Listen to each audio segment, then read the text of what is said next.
I won't bless that guy, that son of a that son of a that poor son, that poor son, that son of a bitch.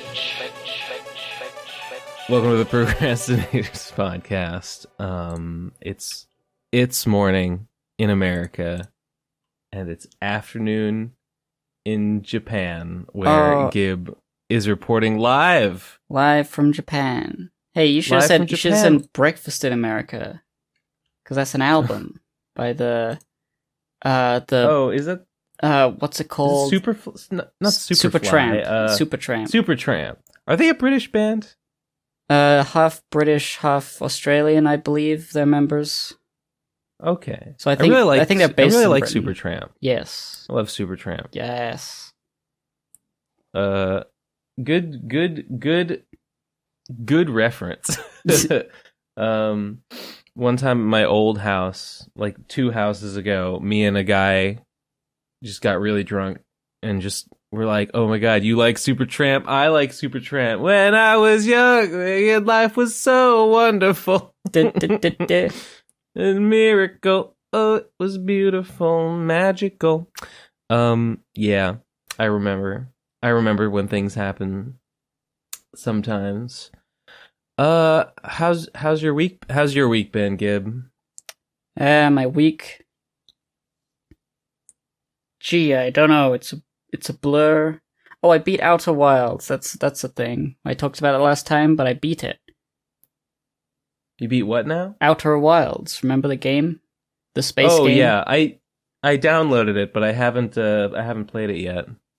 Give it a go. Give it a good old try. It's on my desktop, so yeah, I should. Just haven't gotten around to it.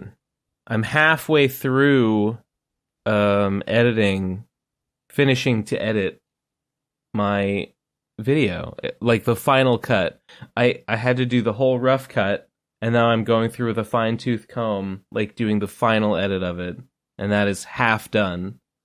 I have 3.5 hours out of probably 7.5 hours. So that's what I've been doing this week.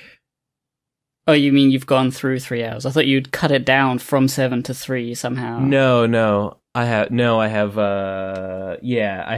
edited 3.5 hours of it. Like, and there is about 3.5 hours more, probably more like 4 hours left to go. Crazy.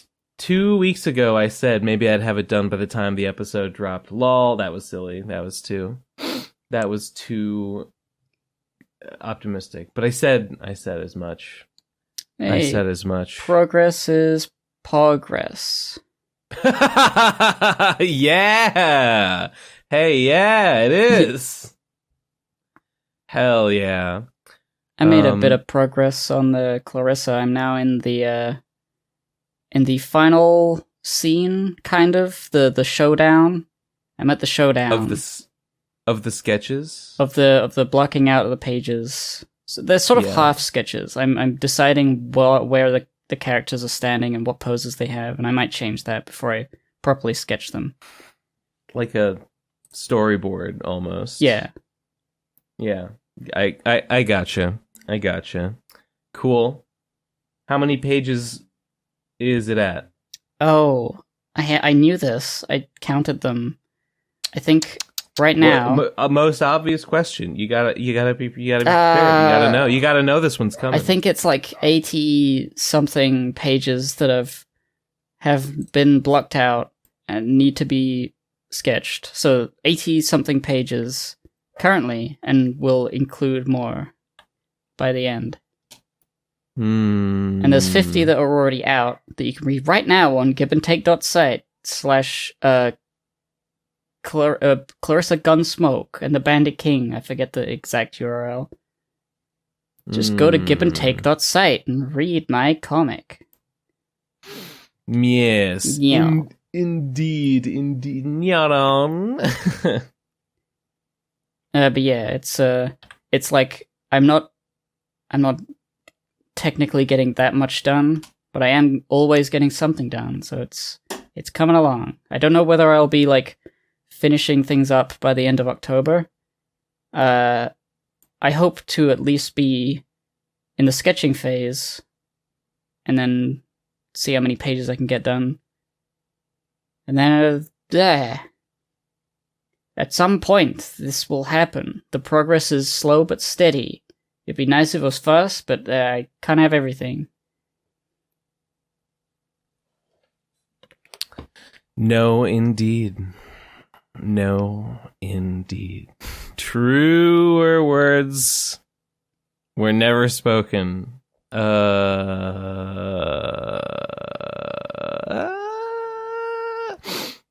When's it gonna be done? Huh? When's it gonna be done? When's it gonna be done? Give me a deadline right now. Now. Before the end of the year. Because I don't think I have anything coming up that will distract. So, like, as long as I keep the, working every day, every weekday, and I do, like, I don't know, a certain amount of stuff, a couple hours a day at the very least, yeah, I can get it done. Christmas is always, like, a big, busy time, but November isn't. November's fine. I'm feeling a little bit. I don't want to be a Grinch. I don't want to be a Halloween Grinch, but I'm feeling a little bit anti-Halloween this year. I'm feeling a little bit fed up with all the spooky season pumpkin posting. It's the second, and I'm already a little bit sick of it. If I'm being completely honest. The spooky posting is always, it's just sort of like whatever. But I like Halloween. Every year, all the noise. They just keep posting and posting. You're gonna go around in a I don't know, a devil costume and steal all the candy so they can't trick or treat. It'll only be tricks. Yeah.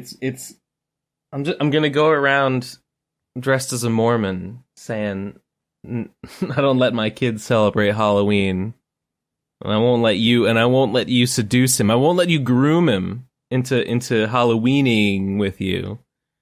It's just, I don't get it. I don't really like it very much. It's not that the aesthetic is not that appealing. Like, I guess it's fine. It's fine because it's different. I feel like it didn't used to be the whole month of October. No, but back in my day, I don't remember, like, oh my god, sure, Halloween decorations start going up. I don't know. I have a similar feeling in that I like spending Halloween with friends. It is a fun holiday, but yeah, that's about it. That's as strongly as I feel about it. It's like the Halloween posts feel obligatory by a lot of people. It's mostly just tweets where I'm like, oh, spooky. Here's a GIF. Yeah. I'm like, yeah, I've seen that before. I don't, whatever. Everybody's got their own little thing doing. I think they're just sort of excited, and that's fine. The posts aren't what I'm interested in. I like the stuff that happens on October, because you're guaranteed your favorite content creator is going to have a Halloween special. And they're all going to do it. Yeah. Yeah. And that's quite fun. Okay. That's fair. That's true. And, I never used to. I never used to, like, dress up.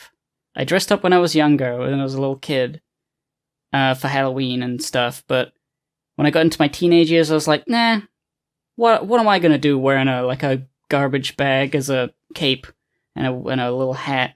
I don't need to do that. So I didn't.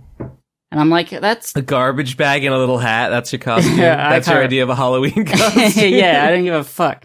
Although I... Hey, what are you this year, kid? Oscar to go out. Looks down. I was just wearing this garbage bag and little hat. You mean it's Halloween? Yeah.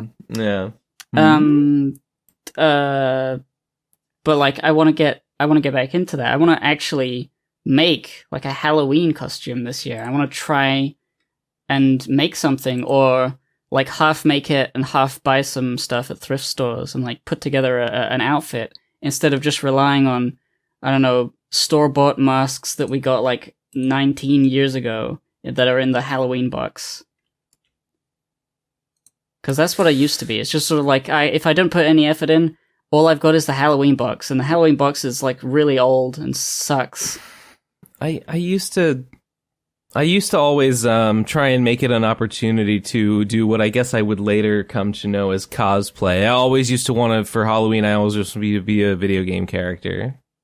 Yeah. Which is honestly it's a little lame. It's a little lame to cosplay on Halloween. It's not spooky. I feel like you should.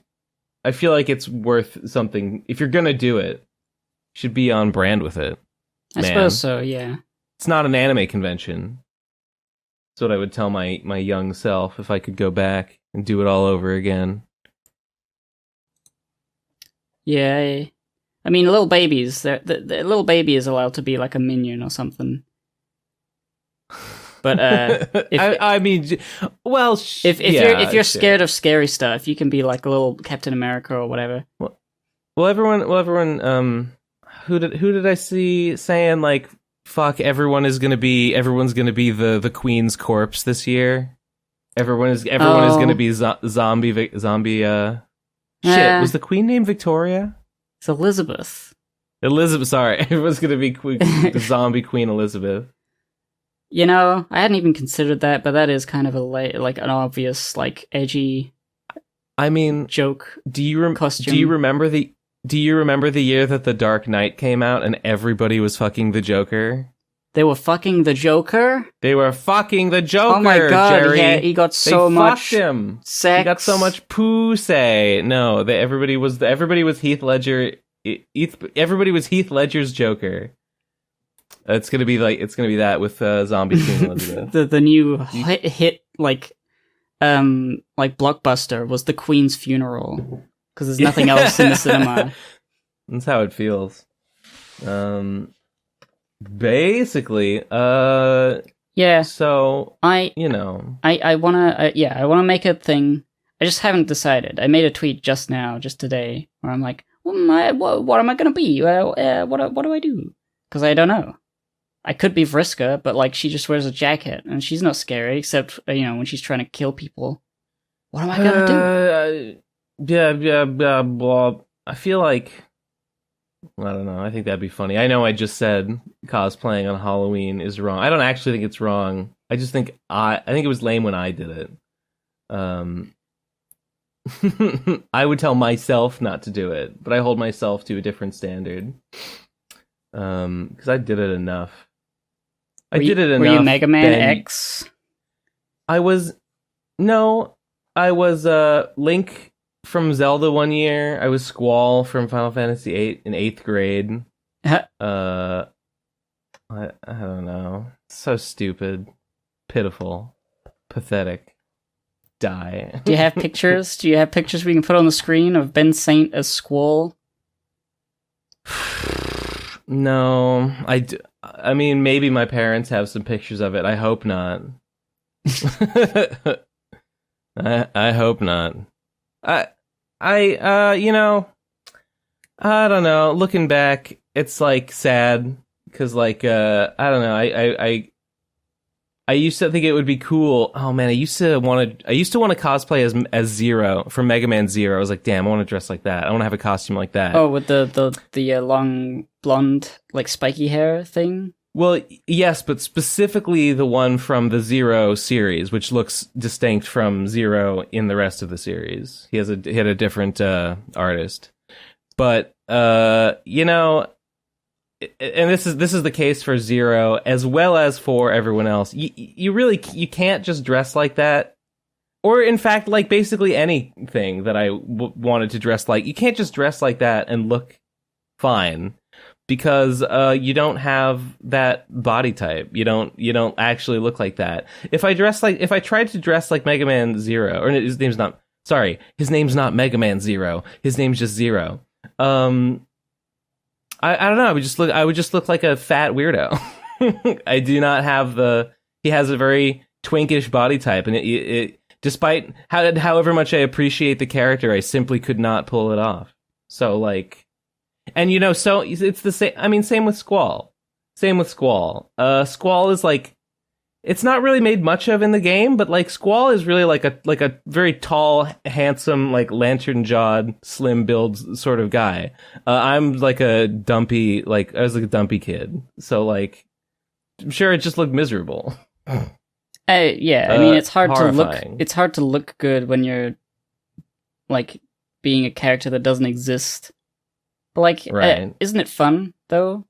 Just to have like to dress up. I did have fun, but I shouldn't have. That was my mistake. That was wrong of me, and I apologize. You didn't have the school bullies to laugh at you directly in such an obvious way to make you aware that you didn't look perfect. Nobody laughed at me. And in fact, even one of the kids who I wouldn't have called him a bully. I didn't really have bullies in school, but there was like a kid from like a clique that I considered to be more like diametrically opposed. A kid I thought wouldn't like me, but who I got a compliment. He was like, "Oh, that's a good game." He was like, "I like that game, Final Fantasy VIII," and I was like, "Oh, what? Oh, cool." It sounds like it was a good idea and it was fine, Ben Saint. It sounds like it was not embarrassing at all. But let me tell you, it wasn't. It was embarrassing for internal reasons. Okay, I embarrassed myself to myself. Now I don't have to. I'm not worried about anyone else's opinion.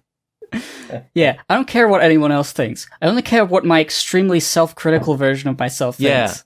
Yeah, man, I'm a rebel. I don't care what anyone else thinks, except the voice in my head that tells me what a loser I am. That one I'm very concerned about. And I'm going to shape my whole life around it. Man, Dad. Yep, I'm a renegade. I could do like a steampunk goth vampire queen sort of thing. Just trying to think of the classic.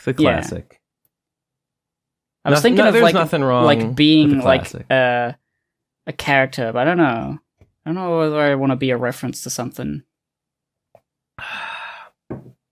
Because it's easy if you're a reference to something, you just reference the image or the character design, and you can like steal their look and get all the things.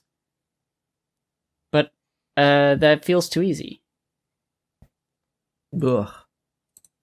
But then again, I might not have the patience to do a lot of work on it, so I might take the easy approach and just like get some like red boots and go as Marceline or something. I can play bass. It works. True. Yeah. Damn! I didn't even think about costuming. I just assumed I wouldn't do it. Maybe I could do something. Maybe you could be the Professor Brothers, or whatever those guys are called. No, would anybody get that? I mean, you've referenced it before. I don't even remember what they're about. Yeah, I mean, would anyone outside of the podcast get it? Even people who listen to the podcast. First of all, people can't see me on the podcast. So. Yeah, we're not going to dress up for. We might. I mean, it depends on when we're recording the one near Halloween. Bonus episode idea. We're in costume, in Halloween costume, but you can't see us. Yeah, you can't see us. But every so often, if we're wearing a crinkly outfit, we'll crinkle. We'll crinkle for you, and you'll know. It'll change the whole vibe. Well, Chan. I am not sure if I will do a costume, or if I did, like, what would I wear it to? I'm not sure. I haven't worked all that out yet, but I'm not completely sure. I'm not saying I definitely won't, but I won't if I don't have any good reason to. Sure.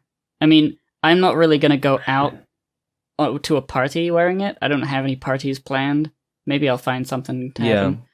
I just want to like do it to do it, and then take some pictures, and then I can wear it during Halloween.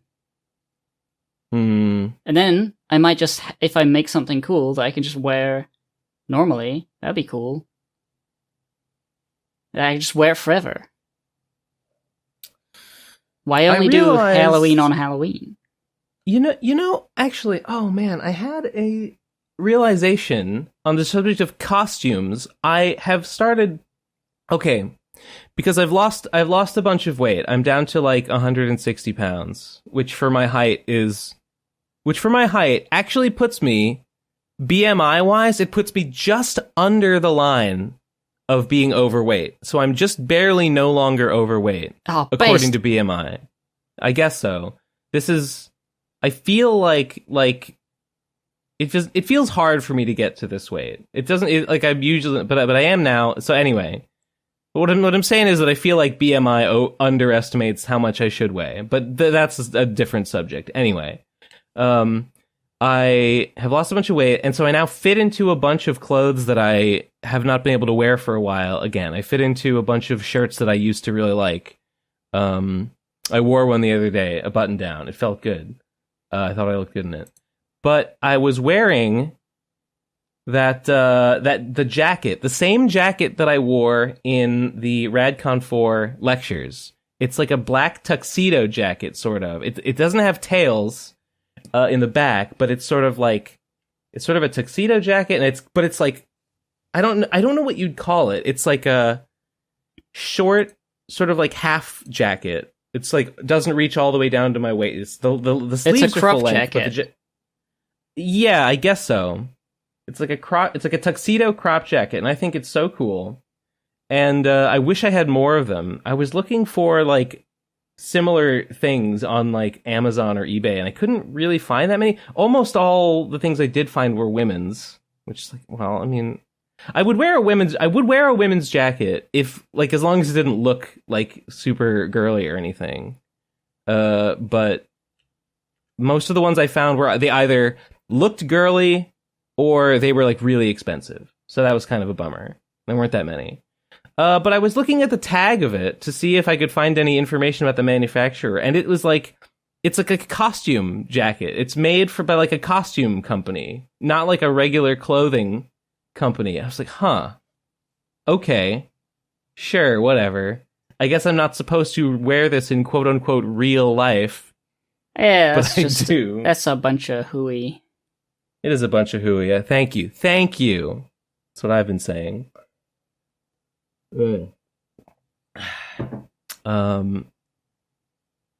think partly I just want to. Mm-hmm. I want to try doing something like a little ostentatious, a little out there, a little extreme for me, in a way that I can like get used to. I don't know, wearing more wilder things in normal day to day, because I tend to like chicken out still and wear a t-shirt and some whatever, like jeans. I'm like, that's fine, I guess. It's clothing, but like I can wear other things. I can wear more better things. What if I did that more? What if that was, I don't know. Then I had to explain it. I am not. You're saying you want to wear something outlandish and attention grabbing on Halloween as an exercise, as a practice, because you're allowed to, and it just sort of would make it easier to like, I don't know. I'm embarrassed. I'm embarrassed about like wearing things that are more feminine. And I don't know. I want to get better at it because I do like it when I try. I mean, you can wear whatever you want on Halloween, so you can truly go wild. Nobody's gonna say shit. Yeah.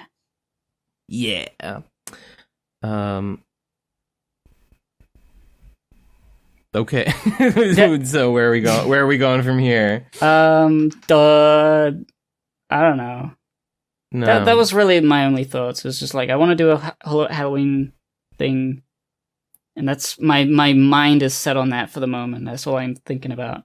I'm gonna obviously work on the Clarissa, but I don't know what October will bring, and it will just probably be a month, and that's how it usually goes.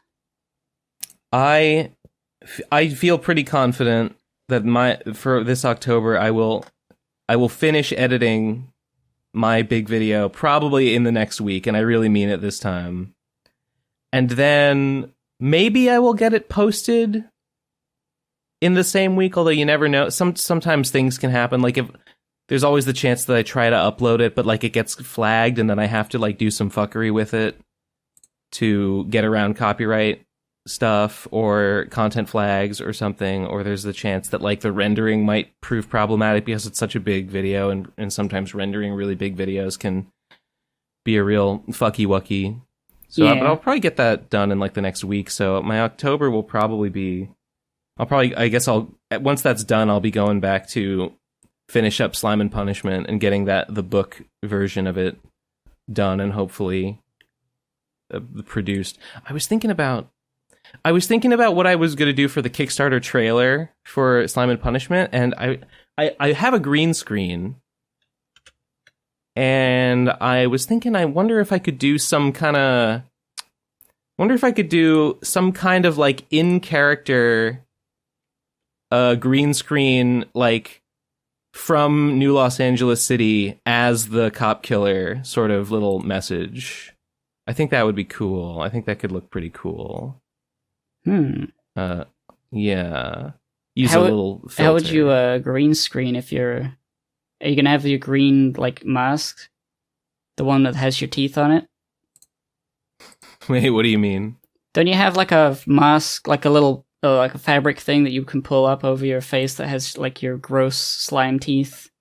Oh, sure. Well, I wouldn't wear that. I mean, that would cover my real face. No, I would just use frickin' color shift video elements. Just make myself purple, crunch up the contrast, add some filters. Maybe I could get it so that my teeth looked green anyway. That would be pretty cool. Yeah. I don't know. I guess we'll see. I thought that would be a fun way to approach it. It might be cool. I don't know. Speaking of Kickstarters, the clown milk Kickstarter. Did you see that? Cheesy's clown milk Kickstarter. He mentioned it. It is sluggish. It's going sluggishly. It is not on track to hit its funding goal. I hope it comes from behind and hits it. I pledged $5. It does seem to be that it always ramps up near the end, so we can hope. That does. It's got to be like a big marketing push closer to the end of it. I hope he's able to like maybe do a podcast appearance or two or something to get eyes on it. I think it's at like a little under 2K now of its like 16K goal. I had no idea like what the market is like for clown porn. Like, for all I know, it could be like a very untapped market, and there would be like a groundswell of like support for it. It's possible. It's weird. I feel like sexy clown women as an idea has become more popular more recently. I don't know. I feel that way, but it might just be because I know Cheesy. It might be, but I don't know. Like, there's like Twitter users that dress up in clown makeup, and they do like the honk sex. Like I have seen a couple of them, but I see them because Cheesy follows them and Cheesy retweets them sometimes. So that's why I'm like, is it really becoming popular, or have I just been exposed to some more of it than none? Well, I mean, I look at the likes, and I'm like, these aren't niche accounts. They're quite big, like reasonably big. I mean, I think that they're more popular, but I don't know how popular in general. Yeah. I think like 10 years ago, the idea would have been like people were talking about how clowns are creepy. Like, that was the thing. Nobody was talking about how clowns were sexy. There's one, I think she's a Twitch streamer or like an Instagram girl. I think she's called Bouncy Clown. She's cute. But her bio says like cute clown, not scary clown. Yeah. Yeah. No, I think you're right. I feel like there's been a little bit of like, hey, maybe clowns are all right sometimes. I think, it's just like a general sense of like people embracing I think grossness. the pendulum has swung a little bit the other way on clowns. I feel similarly. Yeah, people in general, I think, are like embracing grossness as like a comedy thing, like going goblin mode and being like a horrible thing. So like clowns used to be scary, but now they're sexy. Is like could be a part of that. Ooh, monster girls, but girls will just kill you, like stab you in the face. Somebody, that's so hot. Somebody needs to write a video essay on the semiotics of the intersection between clowns and pop culture and goblin mode and what it means for society. Man, oh man. So anyway, I've been keeping my eye on that. But a reminder to any viewers that haven't, they should check out the Clown Milk Kickstarter if they want to see that succeed. Yes. What else? I don't have any notes. I didn't write any notes for this this week. Yeah, it's sort of been a weird week. And by weird I mean normal. I'm just like, I have a good day and I get some work done. Then I have a bad day and it's sad. Then I'm okay. The week's over. I got some work done. Well, that's good. Okay, new month. Oh, I've got to do my Money Spenders podcast. I kind of forgot that. I have, I did record a patron thing a few weeks ago.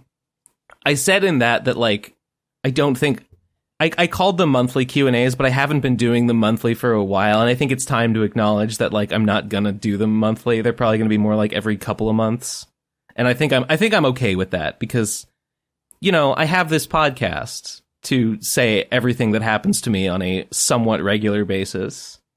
That the patron one is for opining about more generally the direction my life is heading, I guess. So a more zoomed out view is okay, I think. That's the same with mine. It's more personal, more things I don't want to be said publicly, but I'm okay with saying a little bit. There isn't too much. Well, I guess there's some things that I would not say on the PCP. There's not that many things though. It's pretty uncommon for me to have like something that I don't want to talk about on here. For me, it's mostly just like trans thoughts, and I'm like, well, I mean, if I'm talking on a podcast with you, you won't get it, so it'll sort of be me talking by myself. So I may as well just be talking by myself on my own podcast about that sort of stuff. I mean, guilty. Sorry. I'm sorry, Gib. Nah, it's fine. If only you could have just not been cis. If only. If only. Then we could have like a friendship. But at the moment it's just a purely business relationship we got going on. It's too bad. It is a shame. I did always want to be a girl, but unfortunately, I'm not. I'm cis, so it just didn't work out that way. You shook the magic 8-ball and you asked, and it said you're cis. And it's in another roll of history's dice, perhaps. Speaking of being a girl, one more page. New turned in one more page for the Dojin I saw this week. It's slowed down a little bit. I haven't heard from Simsy about his page in a while. I think he might have taken a hiatus from drawing. I might ask him again about it, and if he I might just finish up the sketch that he did for him rather than find someone to do that. And then maybe I'll just do the rest. I might just do the rest of that page myself, even though I had a hardline stance against. Worth reaching out for sure. I did ask him about it again, but that was several weeks ago at this point. So yeah, maybe one more try, and then I'm like, well. He seems like he's not feeling it on Twitter recently. So I think maybe he's not wanting to do it at the moment, which is fine. We love that boy. We miss that boy. Love that boy. Miss that boy. Precious Simsy. Come back to us. No, it's fine. The Dojin though. There's only maybe 5 pages left or something like that, and then there's no cover. Still don't have a cover. There was a guy, that guy who worked on Scott Pilgrim, that I wanted to ask if he'd draw the cover, and he was a little bit... First he was busy, and then he was like, sorry, I've been busy. Let me get back to you about it. And I was like, okay, and then he didn't get back to me. So I might give up on that, too. I think Kaiju might have wanted to draw the cover. Oh, yeah. Huh? Yeah. I didn't have anything to say. What? Huh? Is there a lag? Is there a lag that is, causing conversational difficulties? Is there? Can you hear me right now? I can hear you, yeah. I just don't know when you're hearing me. Fine. No, I think we're good.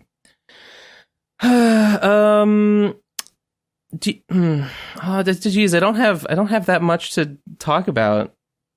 I can talk about... Do you want to hear... Do you want to... Oh, yeah. No, if you got something. The Last of Us Part 2, you played that game? No. I remember hearing all sorts of bad things about it when it came out. And my brother's been playing it, and I've been watching him. And it's good. It's actually very good. I like what they're doing. I have seen video essays talking about it, because I didn't play the first one, and I didn't plan to. And I wasn't going to play the second one, but I've heard people talk about it, and a bunch of the video essay people that I follow have said that the game got a lot of backlash when it came out, but actually it's kind of good. Yeah. Although the story is maybe a little bit confused, maybe not confused, but all over the place, and thematically it's a little bit what exactly were they going for? But there are themes there. Is my impression. I would say it's a lot more cohesive than people are giving it credit. I don't know why. I've heard that as well, that they think it's disjointed. It's very simple. Well, it sounds like people are split on the ending, and I guess it's I guess half of the game you play as the person that kills Joel. Yeah. And then you have to sort of play as them and sort of see what their deal is, which is I think that's a fair and reasonable thing to do in a story. But I can definitely see how it's off-putting if you like Joel, and then the game is now understand why the person that murdered Joel kind of was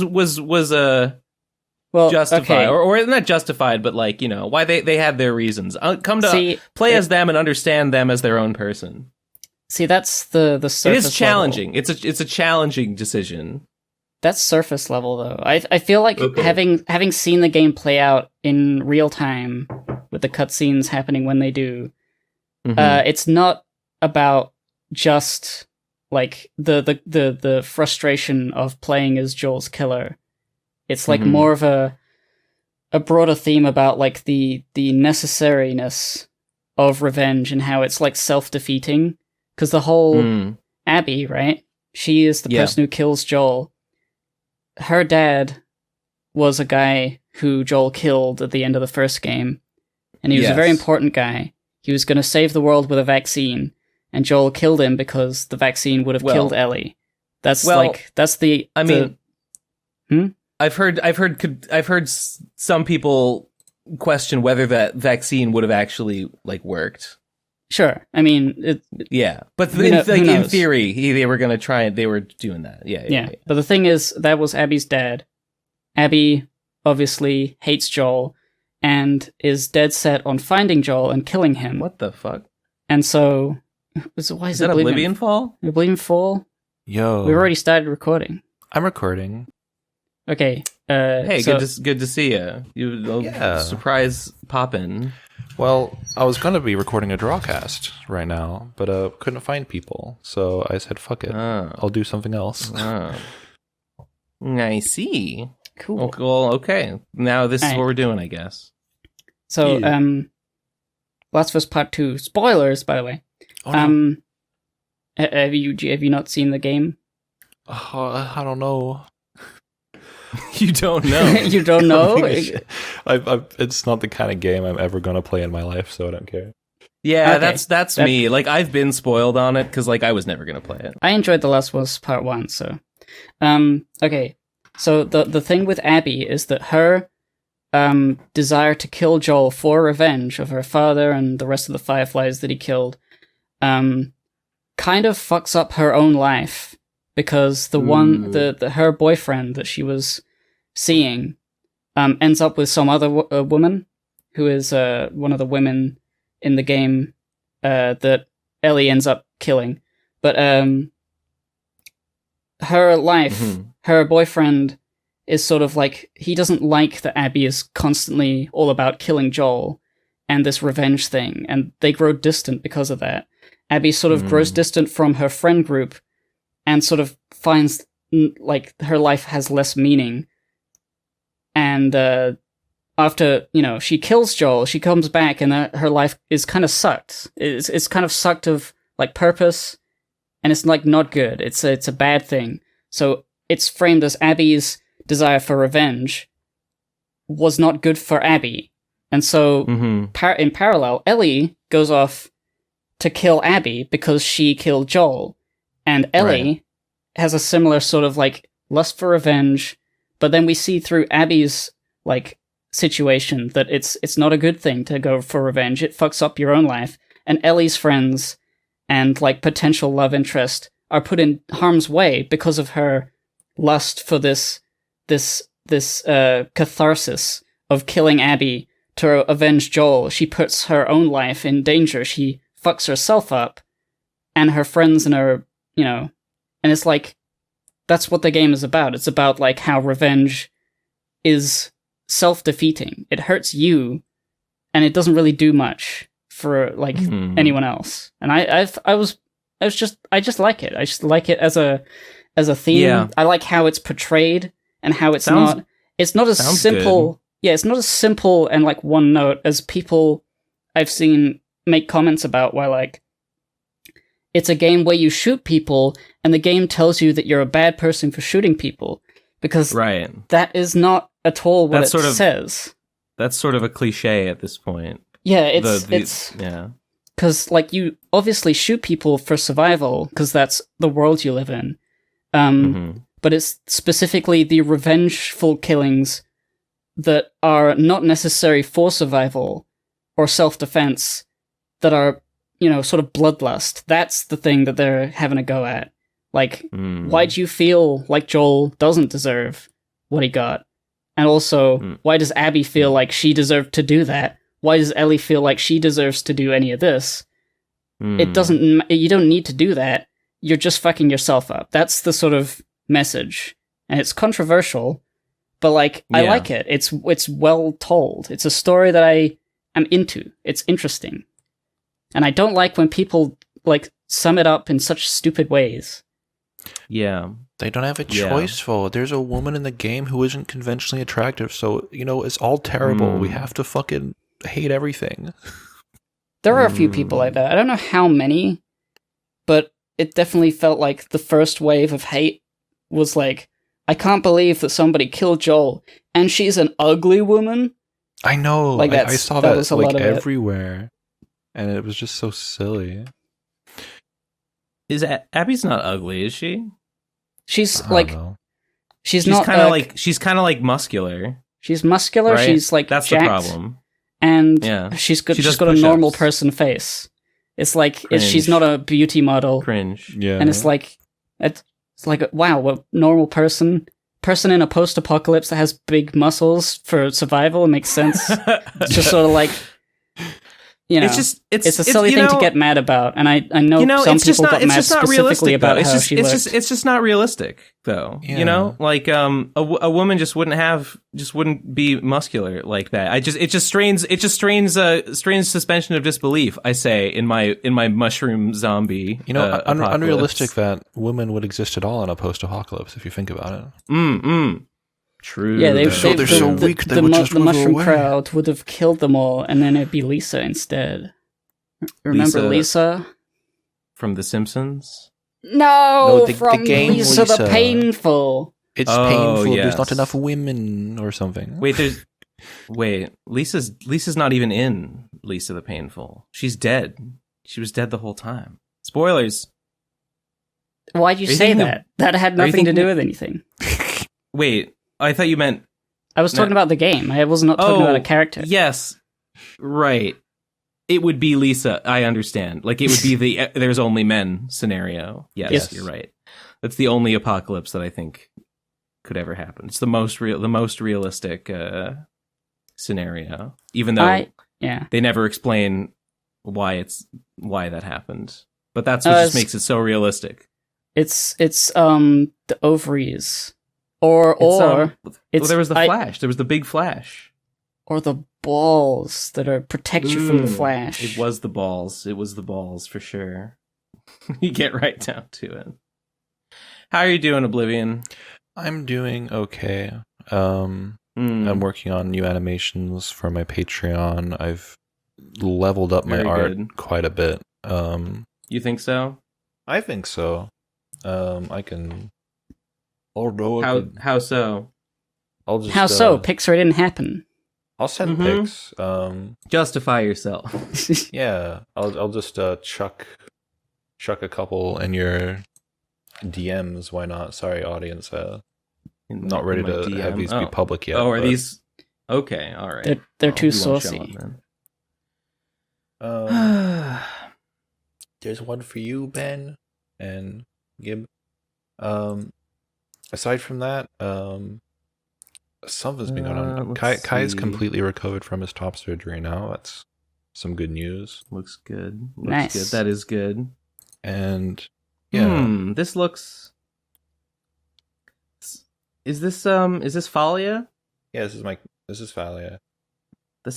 I don't know how to describe it, but the style does look a little bit different. Well, I learned to shade at all, which I hadn't done before, or at least rendered sweat. Okay. The the oily, the skin reflection. Yeah, I can. It's nice. Maybe I can send. I think it's the Betty Boop lips. Oh, maybe yeah. I think that's what's she didn't have something. like lipstick before, did she? She did sometimes. It was like every so often. I'll make a cropped version that you can put on screen. Eleazar. Also, don't mind the anatomy being a little. YouTube's mad at us. YouTube got a little mad at us for that ballpoint pen sketch of Gib as Haruko at one time.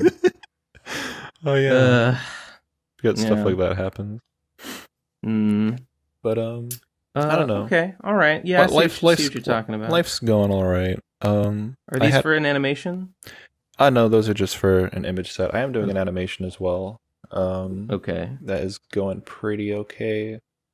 Again, maybe I'll need to make like a cropped version of what I'll send you for Eleazar to use. I think I've seen a whip of this. I don't know how far along it is. Well, I took a couple weeks off to do some drawing, basically, so it's probably not much further along than what you saw before. It is an animation involving my character moving her funny boobies around. Her fun bags, you might say. That is funny. Oh. Haha. How do you feel about Halloween, Oblivion? I think Halloween is a good time sometimes. I like spooky skeletons.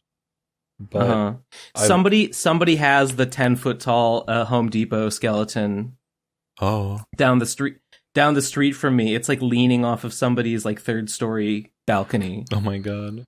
The Home Depot skeleton. That sounds like there's some lore here. Well, there's Home Depot sells a like 12-foot tall skeleton for some reason. A skeleton. It's crazy. Yeah. It's a well-known Halloween artifact.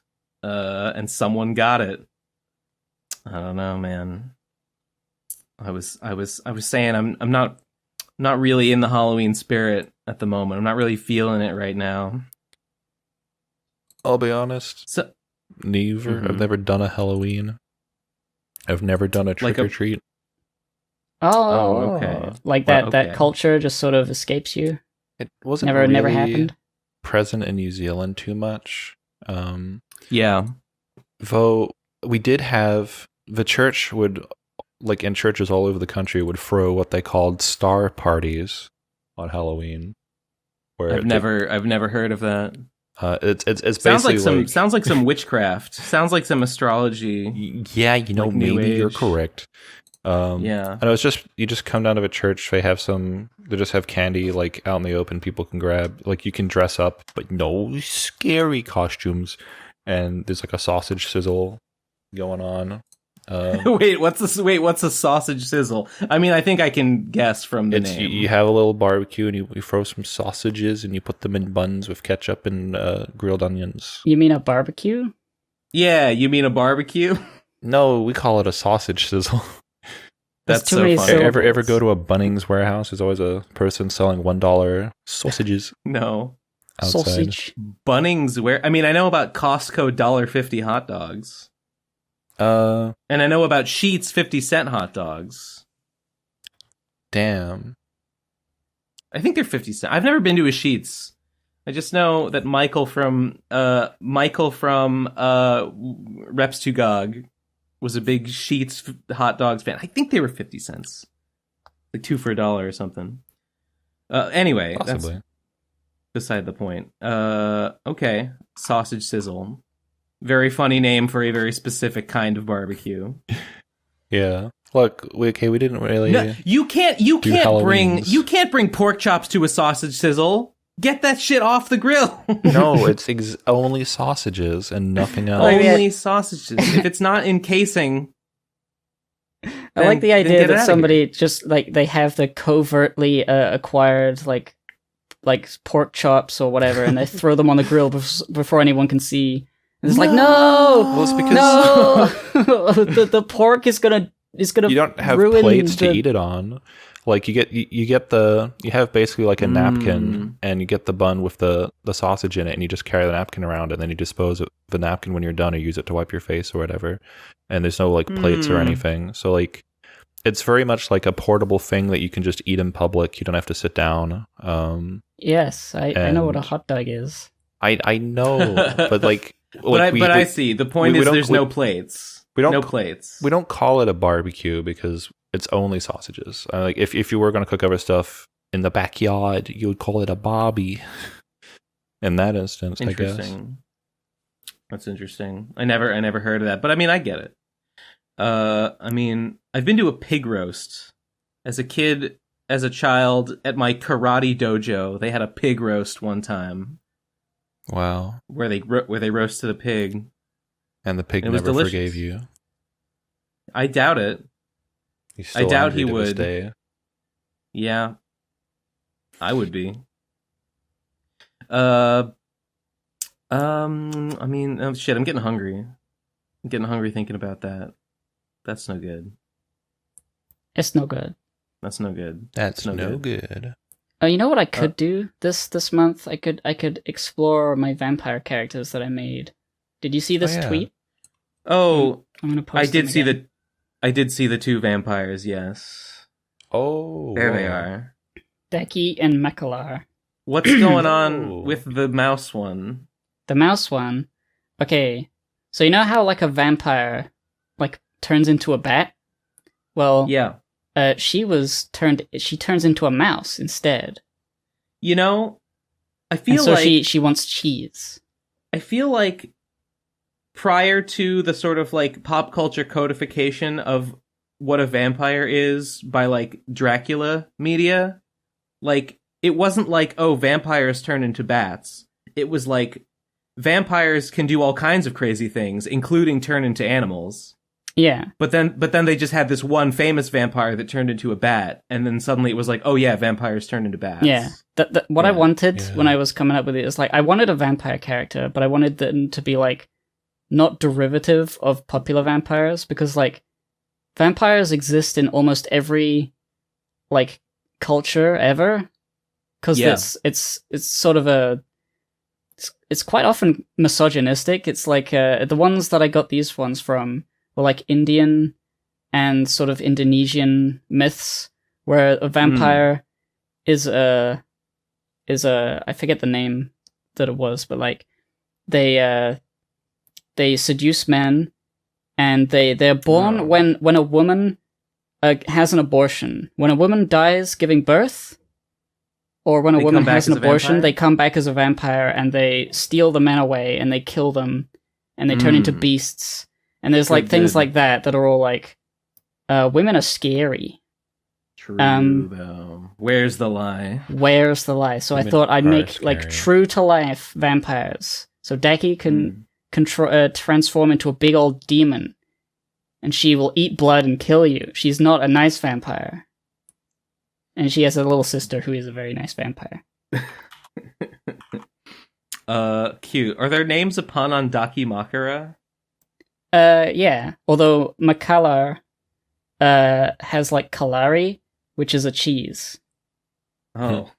That's funny. I see. And daki is like dakini, which is like a demon of mythology. So it sounds like Daki Makara, but it's actually two different references. That's clever. I really, honestly, these designs are both fucking fantastic.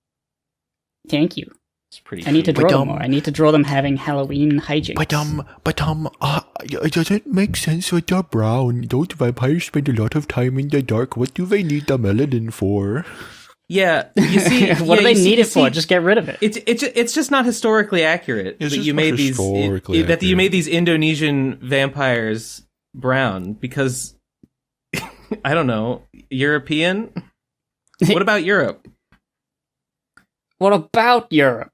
I don't know. I just am upset by the melanin. I'm angry and I don't know what to do about it. You know, if these women could be brown, any woman could be brown. That's a scary thought. What if my lady catches Malaysia? That would be really bad. True. I was thinking the same thing. I just couldn't put it to work. You said it better than I could have. Duh. Let's just do a whole podcast where we pretend to be racist. No. Hey, I mean, bonus episode we already idea. did. It's called the Pro Crastinators podcast. Bonus episode, podcast measuring Ben's skull before we crush it with a train. It's called the Procrastinators podcast seasons 1 through 5. Bonus episode, the racism episode, where we do a whole character where it's just as racist as possible. Right? No. Moneymaker? Sure. All right, okay. Just throwing it out there. Upvote in the comments if you want to hear us be racist. If you want to hear us be racist, and we'll pay to see it. Yeah. I'll do anything for money. Jeez. Can't blame us. Well, you know, that's it. That's all I got. Crazy. I joined late, so I don't know if this was a topic already. There was some funny conversation about a YouTuber called Boyinaband. Oh, I know who that is. I've not heard anything about that current controversy. There's not a lot to say right now. Hold on. You've probably seen what he looks like before. If I get a picture. Yeah, I know. Oh, he's the guy with the red hair. Yeah. The guy with the red hair, he's British, but he doesn't talk like that. Oh, God, I don't know. Some groomer or something. Yeah, it's... Right. I mean, he's well groomed. Yeah, sure. the don't stay in school guy. I liked this guy's videos for a long time until he just kind of like stopped making good videos and then kind of just fell off for a couple years and didn't upload. But I've honestly I've seen him before somewhere. Yeah, he popped up on my feed again recently. He made a song with iDubbbz at one point. He made a song with PewDiePie and Jaden Animations and a few people. He's been around. Yeah, I vaguely remember that. So like I found Jaden porn in the wild, like organically, like I some just came across my screen all on its own, and I was like, wow, okay, I can't believe it. Like just now? I mean I'd heard about it. It had never I'd never stumbled across it myself, but I did the other day. It would be Wow. it would be funny if a controversy right. was Boyinaband secretly Jaden porn artist. That would have been that would have been a fucking thing. But no, what I knew about this is I know one of his exes made a video about him like a year or two ago, basically calling him a dick, Okay. neglectful, whatever sort of stuff, like not a good partner sort of things, which is yeah. All right. That was a little He like does have red hair. That Yeah, does mean that you're edgy. He does have and dangerous. red does hair mean you're and edgy. pronouns. the new And the new pronouns. allegations are that there's sort of like sex culty, like he supposedly has like a harem of like 5 to 6 girls at a time who are mostly young, some possibly like 17 or something, while he's like in his 30s, and that he's like super like controlling and manipulative and forces women to be polyamorous when they don't want to or something. The only issue I have right now is there isn't any evidence at all, but like maybe that will come out, so I'm just gonna wait and see. If there's no evidence. I mean, like well, the only evidence, there's no smoke without fire, but you can light your own like fire. So from who what I've knows? seen, it's mostly just from one Reddit post, and it's very well written. Like I'm inclined to, it seems very sincere. It doesn't like seem at all like people making shit up or anything. But their Imgur album is just a bunch of like text messages between 2 anonymous people who aren't this guy, and they're just like messages like, "Oh, do you remember when he said this? Yeah. Oh, do you remember when his penis was small? Yeah. Do you remember when he couldn't get an erection? Yeah. Do you remember when he was dumb?" And it's like, sounds that doesn't prove much, but maybe more proof will come out, so we'll see. The main thing I remember, have learned from the whole Pro Jared thing, is that you can have some weird shit going on, and people will expose that, but they will add their own stuff out of nowhere and make it so much worse than it actually is. Yeah. So I'm not inclined to agree with this Reddit post immediately. I mean, not immediately. Could have some truth to it. Yeah, there is some truth. One of his girlfriends he dated 10 years ago, or over 10 years ago at this point maybe, was 17 while he was 20. I don't know if he was 23 or 25. It was in that range, which was that in the UK? It's a bit creepy, but it is the UK. It's not illegal. Yeah, I mean, it's not illegal. It's a bit creepy, especially but also that was a while back. There was less. I feel like there was less awareness about. Or maybe less consciousness about how creepy that kind of thing was back then. So, but I don't know. Sure, he did that. That's kind of weird. That's kind of sussy. But that's not a smoking gun to all the new allegations, right? And I mean, it may be sussy. I mean, but is he a baka? the new allegations are that he's a controlling polyamorous boyfriend? He has that he preys on young women and uses his fame and money to coerce them into being with him, and then he treats them like crap and kicks them out if they ever cross him. That's what they're saying now. Which, if true. Of course he does. Obviously he does that. Everyone famous does that. I wouldn't be. That's just what I expect. Shocked. I wouldn't be shocked. That's just what I expect from anyone who's famous on YouTube or probably anywhere. Yeah. I think. I mean, I don't get it. I don't even get why it's a story. Yeah, to be honest, it's probably true. But I'm not gonna fucking grab my pitchfork yet. I don't care enough unless more concrete stuff comes out. I mean, I don't know. I mean, the story would be, he's doing stuff with minors, right? He's doing illegal stuff with people who are too young to consent legally or ethically, right? That's the smoking gun. Anything short of that is he's a bad boyfriend. He's using his fame to manipulate women. Well, I mean, dickhead. Yeah. I mean, okay. I guess I didn't know this guy. So, I didn't know this guy at all. So it doesn't matter to me whether he's a dickhead or not. I assume everyone who's famous is a dickhead. A good assumption. Very good assumption, to be honest. Yeah. I mean, this guy stumbled across my feed, and that was my baseline assumption is, all right, who's this dickhead? Oh, he's a cult leader? Oh, okay. Yeah, what are you gonna do? Does he make them have hair like his? that'd be kind of funny, actually. He's got nice hair. He's got a nice head of hair on him. You gotta respect a guy with a nice head of hair. You know what? I take it all back. I love this guy. Absolved. Nice hair. Yeah. He wins. How many sex crimes is having nice hair worth? How many can you get away with because of that? 2? Like 4? 1 per follicle. This a as lot. many as there are stars in the sky. Yeah. Yeah, I'd never. What does this guy do? Is he a musician? He was like, Yes. he would like do like funny like. He's like, hey, I'm gonna make a rap song about this topic, and I'm gonna do it really fast. Or he would collab with like people like Andrew Huang or Rob Scallon or people who did like rap and metal stuff.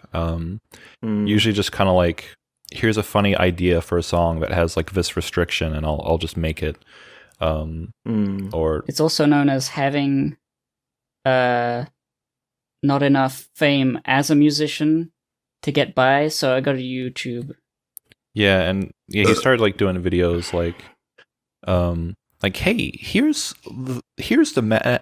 Oh my god, he had one video called "The Man Who Was Saving the World," and you've never heard of him.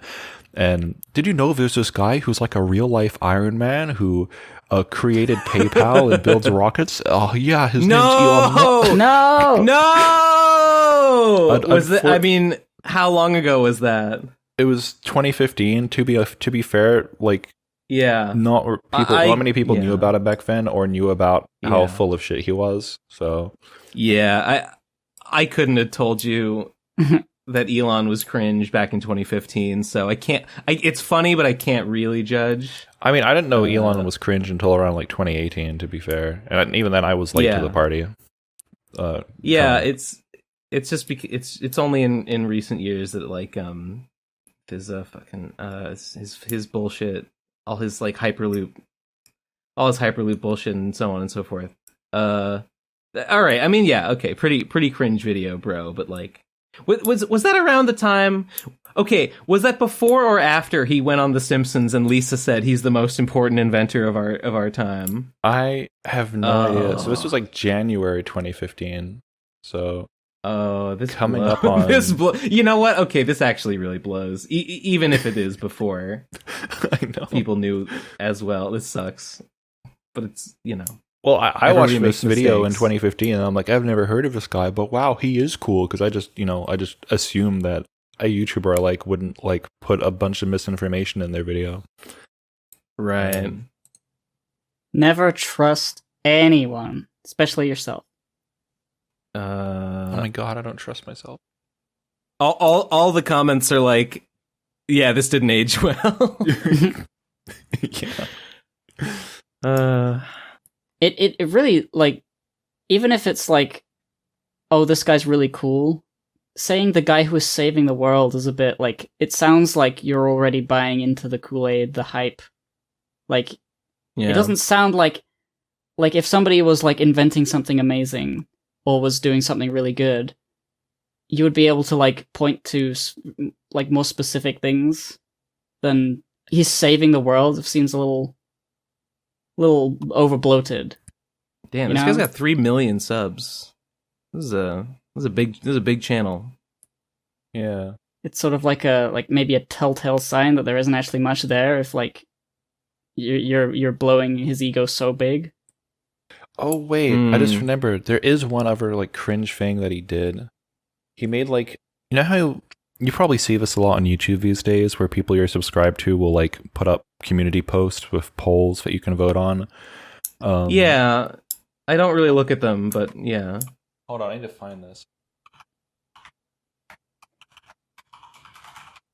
So like he put up a poll that was like asking his fans, hey guys, so I got described these antidepressants and, you know, I took like one pill and it didn't work. Should I chug the entire bottle? You know, I feel like maybe that would be good for me, guys. You know, maybe it would help me, haha. And then the results were, yeah, man, chug the whole bottle, do it. And no, David, That is not a good idea. Follow the instructions. And it was like, So he's asking his fans if he should fucking overdose. yeah, did he do it? Well, he didn't do it, but like he kind of like romanticizes like depression and suicidality. It's like his quirky personality. Like he does look like the type. It's very it is very cringy. I see. This I remembered because it's in the recommendeds of this video.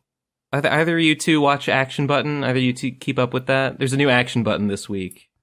No, what's Action Button? It's the Tim Rogers YouTube review. Yeah, he did it's a 6-hour long video about Boku no Natsuyasumi, which is a game that I had seen but I couldn't have told you the name of. It's the one where you play as a kid on summer vacation and you catch bugs. Boku no Piku. No. Boku no Piku no Yatsumi. It's about being a kid on summer break and you catch bugs and you live with your aunt and uncle. And that's the game. Whatever, it's a pretty good video. Although, a lot of the video is just kind of Tim going on a little road trip and, like, showing footage of his, like, hey, this is my house that I grew up in. This is my town that I grew up in. Every time people talk about Tim Rogers... They mention that he goes about himself a lot. Does that add to the video, or is it just like interesting because you want to know about Tim? I'll be honest. It's butting up against the line of like, aren't we talking a little bit too much about yourself? He's always riding that line. He's a good presenter. He's a good orator. Hearing him speak is entertaining. Sometimes I find myself thinking, do we need to see all of this vacation footage? Do we need to know, like, all these anecdotes about growing up in Indiana? This guy looks really funny. Tim Rogers? Yeah. He debuted on YouTube, like, last year. Is this him? What the fuck? What is it? He was there. So the Revolutionary War. He grew up during the Revolutionary War. He's been around a long time. He's like 40, so yeah, that makes sense. That adds up. Yeah. The math checks out. New video was pretty good. It was kind of felt he sort of had the breakout hit with the review of what was that dating sim? The PCP dating sim. Not, unfortunately, no. The 7-hour video about Tokimeki Memorial, and this one feels a lot like that because it's another like Tim opines on like what a game means for like a moment in Japanese cultural history or whatever, and it's very much like the game is contemplative and not your typical gaming fare, so. A lot of introspection. A lot of like, hey, look at this video I took on vacation, though. Maybe a little too much this time. I think he crossed the line a little bit. But it's okay. I forgive him. And now you know. I don't forgive him. Okay. Good. I mean, he doesn't deserve forgiveness. Okay, BRB, just a sec. I need to pee. Okay. Well, that's my week in YouTube news. The new Action Button is always an event. The last Action Button was Cyberpunk 2077, and that was like late last year. So it's been like the better part of a year for this video to come out. Feels like only yesterday. I cannot believe it's been that long. But oh well. What are you gonna do? What am I gonna do? I'm gonna scream. What are you gonna cry. do? I'm gonna scream and cry. Okay. Oh, go for it. Yeah. All right. Shit. Well, I was out of stuff to say. I was gonna, I don't know. I was gonna relate like a story of some shit that happened kind of in my real life, but it's a bit like dour and a bit like upsetting. Honestly, I have a little bit. It's like, should I even talk about it in public? This kind of thing. So I don't know. I mean, yeah, it's. I guess I can sort of relate. Hey, Gabe. Should I relate my kind of like upsetting and unsettling real life anecdote? Oh, hell yeah! All right. Had a. All right. It kind of blows. It sucks. It ruined my week. It blows and sucks. The full package. Yeah, you wouldn't think it could do both of those. Well, I don't know. There's I just moved into this new house. When there's a bunch of other people that live here, and I've sort of don't see them too much of them. So like, I've had a couple moments where it's like, oh, it's this person who lives here that I haven't met yet. Well, let me introduce myself to them. Well, I don't know. There's a girl that lives here, and I kind of had the first like, oh, hello, it's nice to meet you, with her, and I don't know. I won't go into too much detail about it, but there was I don't know. She made a kind of upsetting statement. She sort of claimed that like another guy that lives there is like violent, and I was like, oh, that's bad. Lives with her? Yeah, that's what she said. She threw it out really casually. Like, oh yeah, this other guy. What the phrase she used was he has a quote unquote tendency toward violence. And I said, that sounds bad. And she was like, yeah, but it's only with me. It's only really with me, though. What? And I was like, oh. Yeah, I didn't... Doesn't sound like a joke. Doesn't sound like a jokey phrase. It wasn't a jokey phrase. Good thing Good thing they can't see your giant tits, Ben, or else you'd be in danger too. I don't know. I'll be honest, I didn't know if I should believe her or if she was just making it up. I'll be honest, part of me was like, am I being tricked? Is this some sort of weird like power play, some kind of weird social engineering trick that is being played upon me? Would it be more likely that she just doesn't have anyone to confide in about that? I don't know. Just like you can't tell him if he is violent. He's just going to be violent. I don't know. I mean, there's like 5 people that live here. Me and one other guy are new. I'll be honest. I related this story the other day at Kazi's birthday, and everyone was horrified with me. Everyone was disgusted with me because I did not believe women. Yeah, because I was. Yeah. So I probably shouldn't have even brought it up. I don't know. Time for Ben to get double canceled. It was just, I don't know. Maybe I was too quick to judge. Just the way that she so casually said it, and then just immediately moved on from it and did not give any additional details, just made me like, I don't know. It just seemed really strange. What would the trick be? If she were tricking you? Like it was I guess the idea would be that it was an attempt to turn me against this guy. Right. For whatever, for some reason. And I don't know what the reason would be. I feel like it's easier to believe that some guys are just dickish and violent in general and super like next level mind games. Because I've met a lot of dudes who are just violent dickheads. It's pretty common. Yeah. But I mean, she didn't elaborate or say like what happened or if anything happened. So like I just don't know. I mean, I feel like anyway, I was because you're like a random, like basically a stranger. Okay. Well, yeah, but I don't know. I don't know what to do with this information.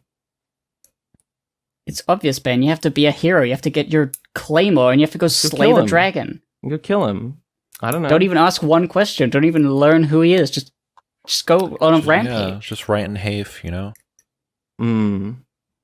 With your sword. Oh, well, I guess I'll go do that. Well, all right. I'll see you next episode.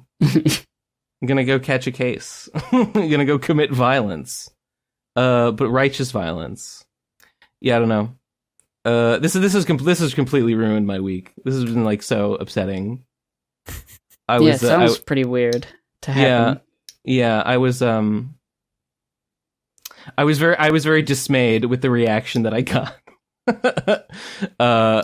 from Kazi and everyone when I talked about it.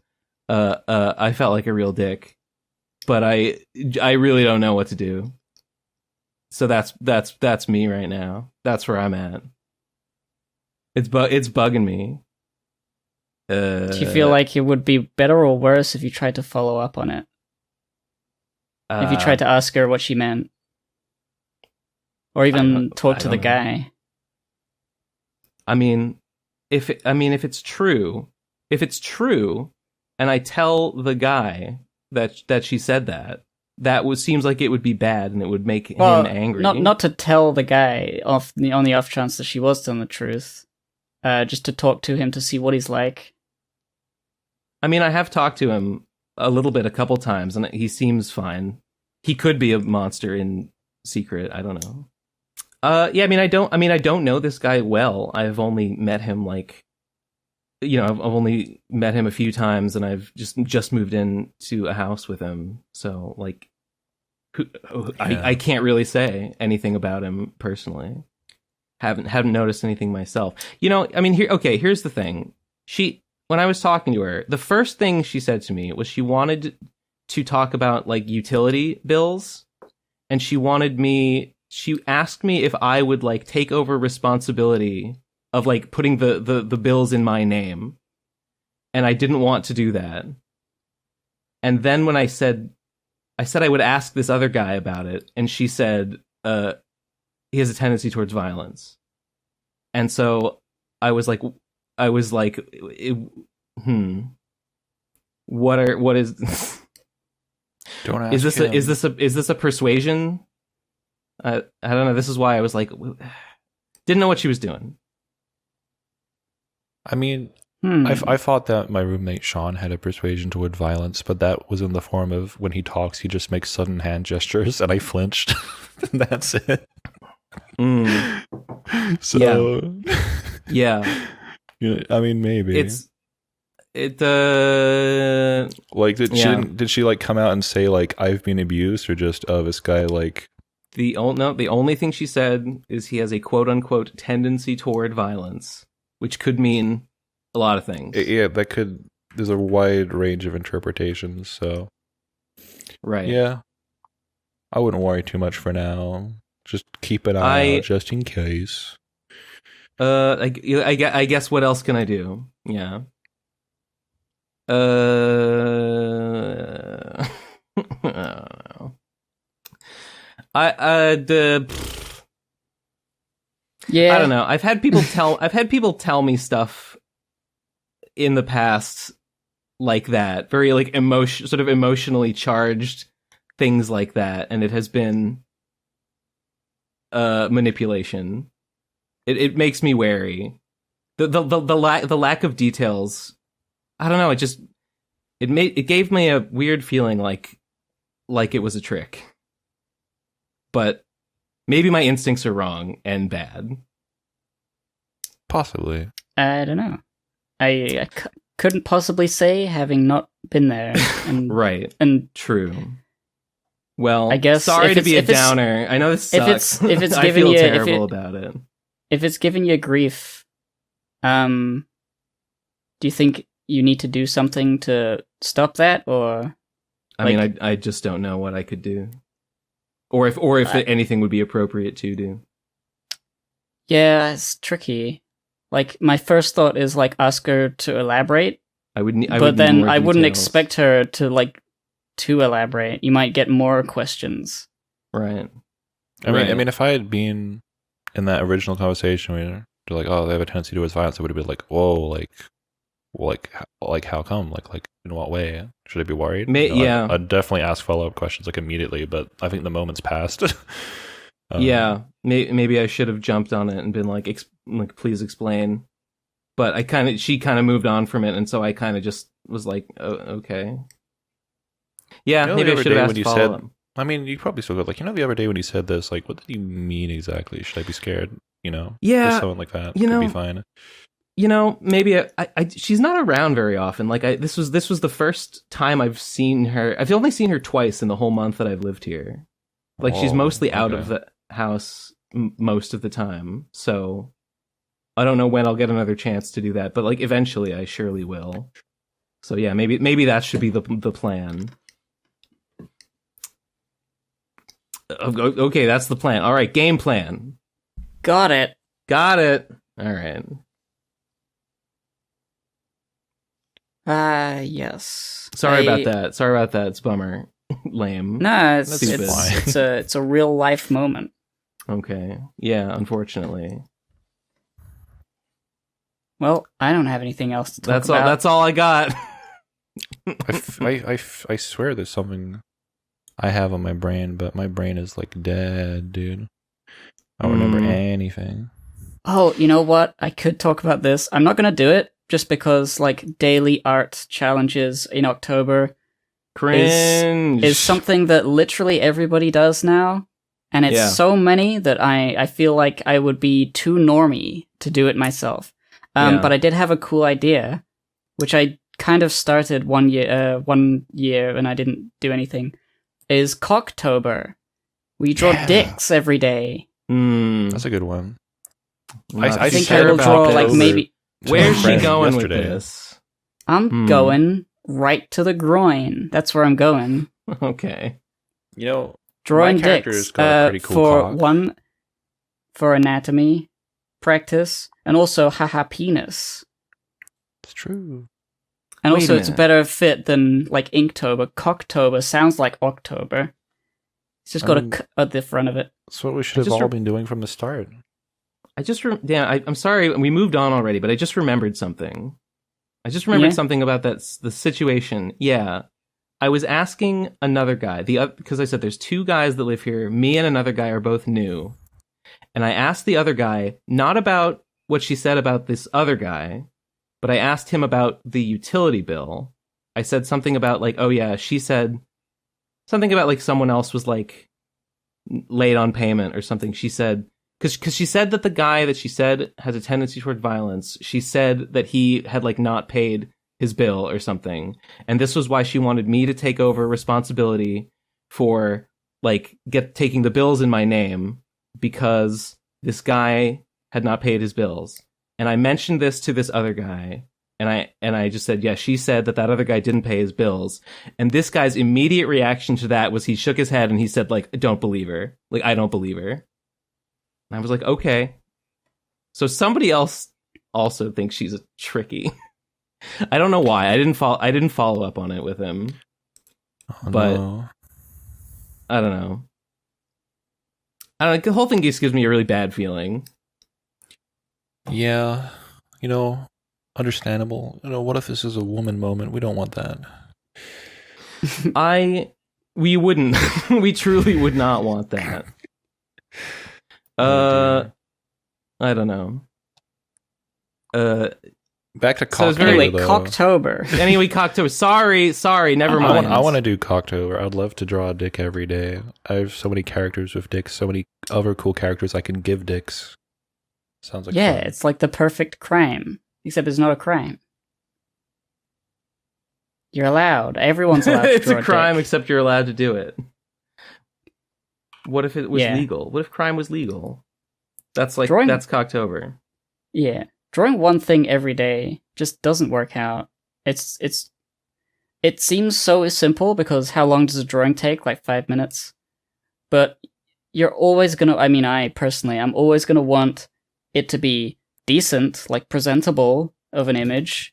So I don't want to skimp it on it. I don't want to have it be a shit drawing. But sometimes I just don't have the time. I don't get around to it until 11 o'clock. And I'm like, well, I'm sleepy.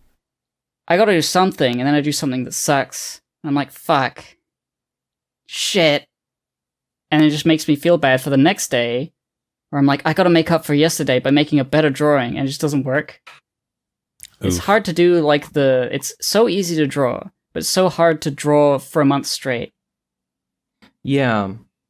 I've never done Inktober.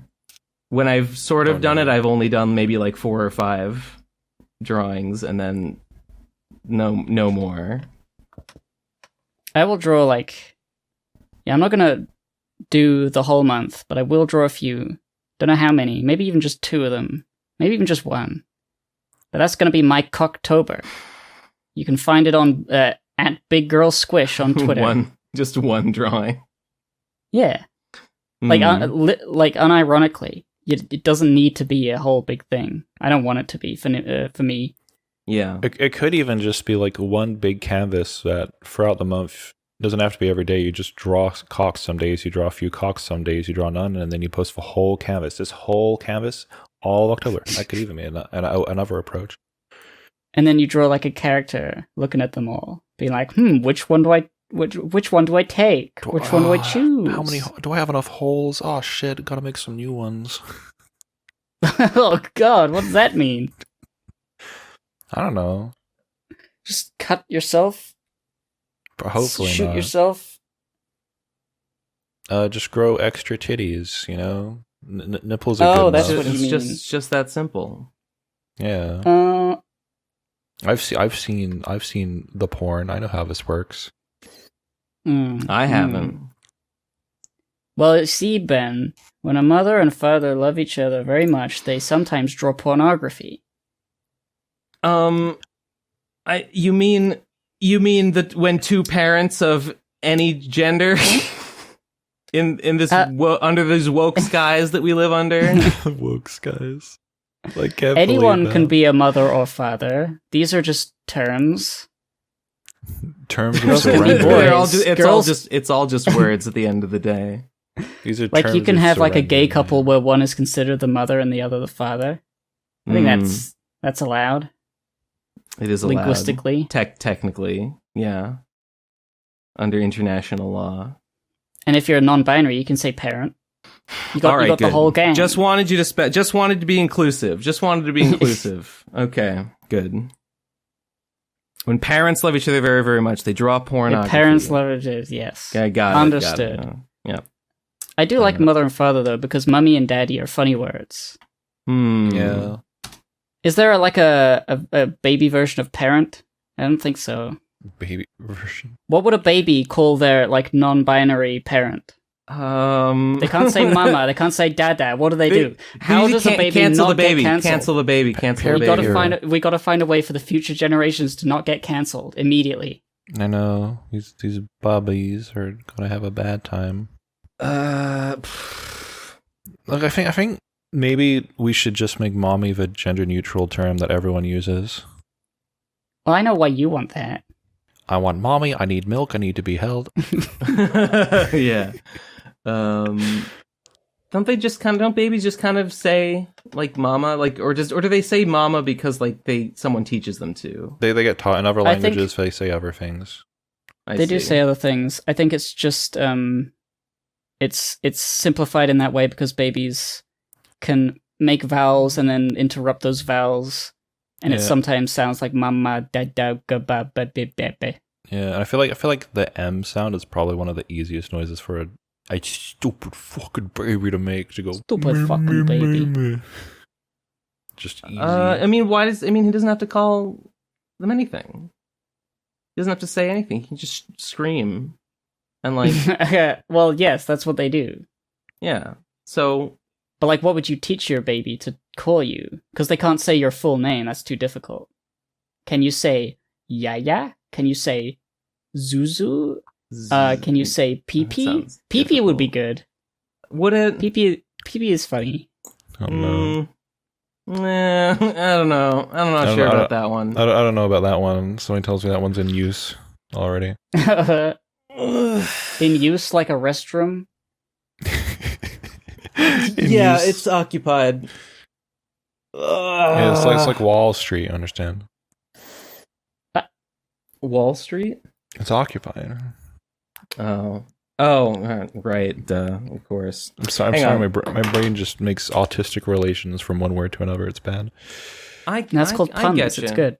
I get you. Hang on 1 second while I grab a sparkling water. I imagine Ben Saint has like a bucket of sparkling water, and when he says grab, he means dunk his hand in and grab some molecules. I just need to grab those molecules. You know, I'm gonna I grab don't need to your drink them. molecules, Gib. Yep, What? that is a fret. I better believe it. Oh no. I don't even know which molecules. Exactly. There's so many. I'm gonna be looking over my shoulder saying which molecules are gonna be stolen, which ones are gonna be grabbed. Some H2O. You got a lot of that. That's 70% of my body. It's everywhere. Yeah, 70% is everywhere. That's the threshold of everywhere. What? What's the 30%? Nowhere. How can you calculate 30% of the existence of the universe is nowhere? No one knows. What do you I don't know. What are you Oblivion talking said about? something silly and I was riffing on it. calculate the probability of the quantum superposition of the waveform of reality and the information superhighway? Yes! Yeah, yes. Got it. Understood. You think we should go to voicemails? Unless OblivionFall had Or something. yeah, I have okay. I have one small thing. It's another art thing. Mm-hmm. But it'll be pretty brief. Go on. Yeah, sorry. I yesterday did something that I've been meaning to do for a long fucking time, which was update my character model sheet for my character Phalia. Basically, like just redrawing it because me and Forays are both better at art now, and I think it looks a lot fucking better. I'll just Nice. drop a little comparison in chat. It's insane the fucking difference, at least to me, I mean, especially in the face. I mean, you made like really rapid art progress. Like I think it was last year, or Yeah, so whenever it was that you started Yeah. drawing. Whenever it was, specifically illustration progress. the original reference sheet was drawn by Four Eyes before I even like had started learning art. So I can like show off like some of the comparison here. There it is. Mainly the face just looks a heck of a lot better now, I think. Well, they look different. Though, I mean, it looks more feminine. Which one's the new one? The new one is the one on the right. Yeah. Yeah. So the hair no longer wraps around the horns. Oh, it does. I'm gonna have my reference sheet will just show that it only wraps around sometimes, like if it's messy, and I have a better way of drawing that wraparound now. So yeah, the original was just by Four Eyes, and since I've learned to draw, I've been able to now do stuff. So that's a thing. I don't know. She looks sad. She looks like she's less. Oh, her mouth curls up a bit. Yeah. At a glance, she's like the depressed. the small mouth just looks more feminine. Basically, the eyes look a little more focused, I guess. The horns are definitely a better shape. I have a 3D model of them now that I use for reference that I made. So reference. is that too? Mm-hmm. I think. Wait, my brain's fucking stupid right now. What was I saying? You know, I forgot. Oh yeah, her mouth. I draw her mouth smaller when it's closed, but it still opens really big and scary when she needs to. Suck a giant penis. So that's fine. For instance, Yeah, very For important. instance, as you do. as one does, yeah. I don't think I've ever done like a model sheet for referencing my own characters. I'm so lazy with that. Like I draw them, and then every time I need to be like, oh, what does that character look like again? I just look at the previous images. They're always changing a little bit. Like Pumk. I mean, let me find the first image of Pumk. She looks very different from the way I draw her now. Yeah. Oh, I can post the full model sheet too. That was just for zoom in for the main differences. I've never really done character sheets. I guess I did a Phantom Horn character sheet for T-Bat back in the day, but that wasn't like for my own reference. That was like to show people like this is what the character looks like. It was for other people's reference, not for mine. Because the character looks like whatever they look like in my head to me, and if it changes, then like so be it. When's the most recent time I drew Punk? Was it for the game? I suppose. I feel like I've doodled her. I can't find anything. The only thing I have for this year, like really, is the February stuff, which is funny. Oh yeah. I did February, and then occasionally I do a little doodle, and I save it. And that's it. I haven't done a lot of art aside from the comics. I did the live stream image. It's not really the same. It's not really a pumk image exactly, but I can't say I've gotten better at art, but there's that. Have, for sure. I mean, this one looks a lot better than the first one you posted. Yeah. Yeah, I haven't done a lot. I haven't done that much art. Well, I guess I finished Slime and Punishment. And that's pretty much like the only art I've really done this year. What were we talking about? We're just talking about art, I guess. Just talking about art. Hey. I hate that stuff. Just kidding. Good one. I like this image. This is a great image. Oh my god! Hi. It's like how if I played Suburb, I would throw my Vriska plush in the kernel sprite, and then all the imps would be Vriska, and I would blush when I meet them, but they want to kill me. You'd make the real Vriska jealous. I saw this Scrimblow Gib and the Big Booby Mommy Milkers. It's very good, very cute, very funny. God, some of the this disgusting imp with his gnarled teeth. But it has the eyelashes. It has the horns and the hair. It's gray. Oh my god. Yeah, I hope the grist they're made of on your planet is some kind of gray stuff. Yeah. I forget the kinds of grifts they have. Like gushers. Well, John has oil and like cobalt, I think. Oh yes, that's right. The types of imp. Yeah, so I would hope that they're named after stuff. So I would hope that yours would be something gray, like shale or something like that. Gravel. Right. Dust. Yeah, dust is good. Dust imps. Yeah, that would work. That would work just fine. And my planet is like, oh, it's got dust all over it, so I got to do the windy thing and blow the dust away. Makes more sense than John, actually, with the oil. Yeah, why would breath blow oil away? Doesn't. Or no, it doesn't. No, it's to clear the oil out so that the pipes can, so the breath can blow through the pipes. Yes, that's it. Yes, that's it. I forget what my Homestuck, like, my chosen thingy of thingy, my class spec. My thingy of thingy. I remember it being like the page of space or the page of void or something. I like hope the best, but I don't know if I would be it just because I like it. Probably not, actually. I'd probably be something that I don't like. Like, blood. The Bard of Blood. Blood sucks. Blood doesn't even do anything. Yeah. At least Karkat doesn't do anything. It's friendship, though. It's bonds. Is it though, or is that just fanon? I mean, I think it's implied heavily that Karkat is a good people person, and he's good with. He likes the troll romance, and he's like easy to talk to, even though he's a little insane. He's got like relationship issues, which is like his like blood if it's like a relationship thing.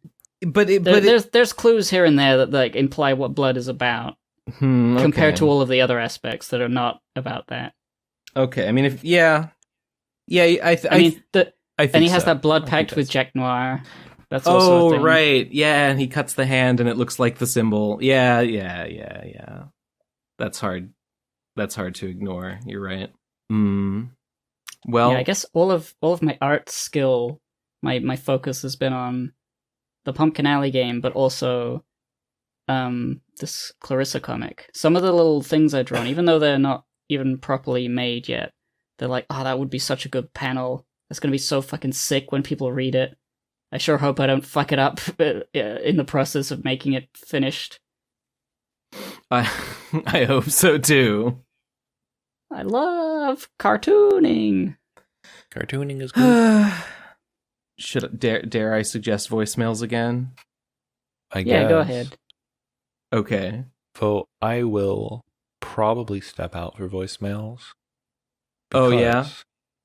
Because look, I'm sorry I bombarded you too much last week with all those sillies.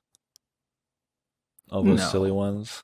No, I appreciate you taking over the voicemail collection duties while ours was out of commission. No, not the collection. I mean, free speak pipe, all those fucking YouTube The ones that poops. were like YouTube poopy. right. I mean, those are great. There was just too many of them. Yeah, there's too many. Look, there's not as many this week, and I will say, you don't want to skip. You don't want to skip these ones. They're building to something. Trust me, it'll be good. Maybe, I don't know. All right. I promise I'm not wasting your time this week with those. Also, I'm done. I'm not doing those anymore. Okay. We like what was the one that cracked me up? There was Piano Guy. The Piano Guy one was good. That one I really liked. It was a standout for sure. Put the thing in there. do. Those piano notes have a whole fucking story of their own, but I'll tell it another time. You guys, yeah, I'd love to hear it. Yeah, all right. You guys have fun. Oh, thank you for popping in. It was nice to hear from you again. I'm glad to be here. And you have fun with your voicemails. I will stop my recording after I go. Bye. All right. Thank you. See ya. Now there he goes. OblivionFall. And there, what is that? And there he goes. What is that from? In the end, Sonichu. And there he goes with a smile in his step. In the end, he'll say, "One girlfriend, please," or something like that. What? That's from the end of Sonichu 1. When like after the story is done, Chris and Sonichu are just walking along, and Chris is like, "Yep, that was the first comic I drew," and Sonichu's like, "Wow, father, and you're so talented, and you still don't have a girlfriend?" And Chris says like, "Yeah, that's how it goes, I guess. Well, off to the mall to try again." Yeah, and as he drives away, Sonichu tearfully is like, there he goes. With a spring in his step. In the end, he'll say, "One girlfriend, please." I'm proud to have a brave father. That's what he said. It's just magical. It's magical. It is pretty. When it hits, it hits. It'll never lose. Did you see that painting of Chris as the girl? Doing the, like, patting herself on the head and going, "Bleh." Oh, I did. Who drew that? I think I've seen that artist around. Yeah, I've seen that artist around. People I kept seeing people retweeting it being like, "Can we not, please? Can we not? And like, they were, like, retweeting it as they were saying it. Like, "Oh, this is so bad. No, we shouldn't do this." But like they're like actively, it's a meme. They're like actively Yeah, I know. The whole point of that particular meme is that it's juxtaposed with things that are not the cutesy anime girl going ooh. Well, ooh, it's like the U.S. government going ooh, I blew up something. Haha. Yeah. It's like no. The kind of the point here is that she did like what she did was really bad, and like it's like oh, oopsie. People don't get it. People are meme dumb. All right. Let's speak into that pipe, or rather listen. Let us put our ear to the speak pipe. The first one. I guess I don't have to post them because you have speak pipe open. That's good. I think the first one is called "Lookout Benny Boy." 3, 2, 1, go.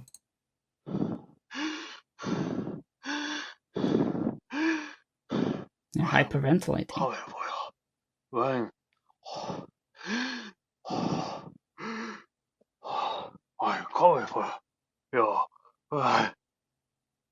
He's coming for you. It sounds like someone's coming for me. Oh gosh, he's jacking it? Is he jacking What? it? He's coming for me? Oh no! Oh, No! The next one is called Question. 3, 2, 1, go. It's not a question. Where's the okay. question mark? Yeah, there's no question mark. Sorry. Next one is called MLP Confessions. 3, 2, 1, go. I have a confession to make.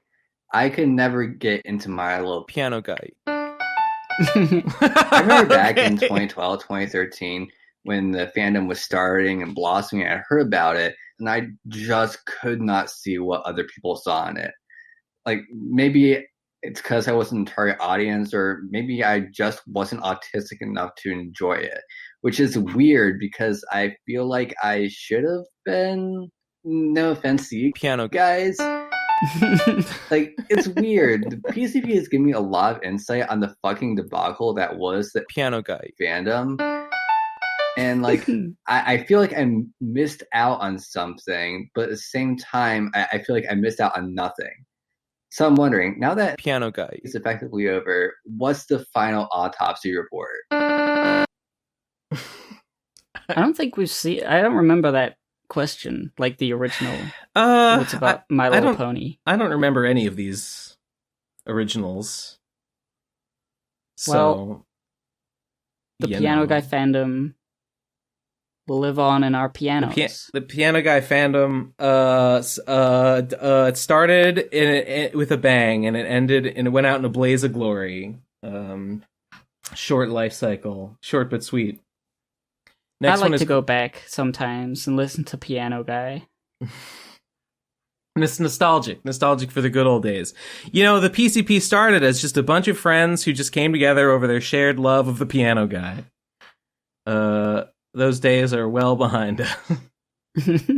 And we hate Piano Guy now. Next one is called Friends. 3, 2, 1, go. You know, I got a pretty, like, big list of friends, and I'll, like, ask one of them to die. And they'll be like, no, I got a girlfriend, sorry, Oh. friend. And then I have another friend who's got, like, work, and that's, like, you know, more reasonable, but he's like, oh, I have to work all the time, can't. Die. And, like, you know, other stuff like that, like, just friends that are busy, like, all the fucking time, and I'm so busy with any of that, and I just want to hang out with people, and I rarely ever die. So I gotta make new friends to hang out with, but then I try to ask people, and they're like, no, I'm... Piano guy. Everyone's fucking... Piano guy. How do I fix the world? Help. Piano guy.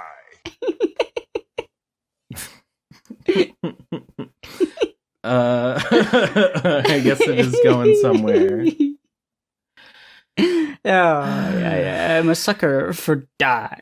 Die. The next one is a Vokaroo.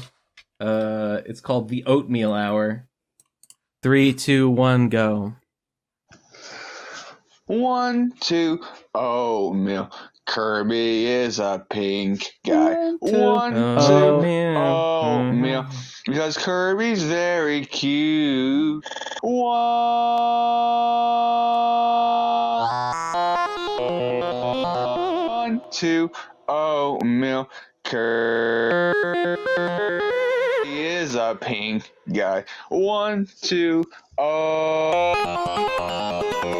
It's good. oatmeal. Because Kirby's very cute. Kirby inhales his enemies and makes it late.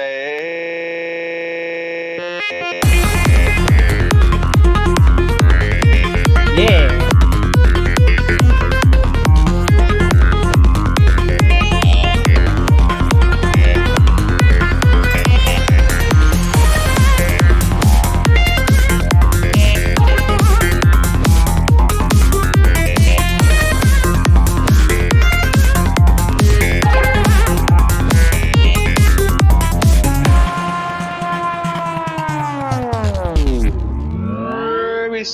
does something he can because he's such a pink guy. Caribbean hails his enemies and makes The payoff, I think. Sick. That was great. Nice, sounds nice really little, good. nice little number. That was a nice little number. Worth it. Worth every penny. Next one is called Enough. 3, 2, 1, go. Okay. I'm gonna stop with the fucking shitty voicemails now. I've just been on a kick of just messing around with audio distortions and fucking shit up on Audacity recently. Hope it wasn't too much of a derailment. And I hope you enjoyed the last one that probably played shortly before this one. Worked hard on it. Made all that music in like a day. That was good. It was a good, yeah, it sounded really good. Oh, I hope he didn't feel too dejected that I got frustrated with his voicemails for a minute there. Love you, Oblivion. Where is that guy? Great. Where is that guy anyway? Whatever happened to that guy? I don't know. Yeah. I only know OblivionFall, not Oblivion. Oh yeah. They're different. Well, that guy sucks. Next one is called Those Searching for Amusement Be Like. 3, 2, 1, go. Merryweather? What? I mean... Merryweather? Merryweather? Nice New Zealand accent. Merryweather? Merryweather? They mean the artist? Or He's not an artist. Whatever guy? Whatever guy. The producer? I Sure. think that is a better name for it, maybe. Something like that. I guess so. Sure. Next one is called Wandering Air, Explorer of the West. 3, 2, 1, go. I was exploring the rural roads west of Boston when I happened to come across one Nate Nutting Road.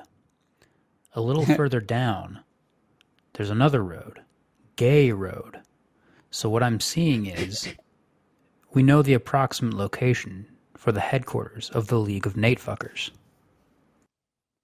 Nate Nutting and Gay Road. Well, there you are. Okay, next one is called Ben 10. 3, 2, 1, go. You know, these hairlines of yours that are no longer there. Why don't you just grow them back? Like, you could just will them into existence. But I understand because it was Trixie's fault that your hairline is basically Thanos. I mean, he or she did curse you as soon as you decided to shit on him. Rightfully so, but even so, you know. This person is saying that Trixie cursed my hairline? Yeah, well, the first thing he says is you could just will it back into existence. That's what he said. That's true. I guess I don't know why I didn't think of it like that. You just gotta do a Dragon Ball Z. You just gotta go, I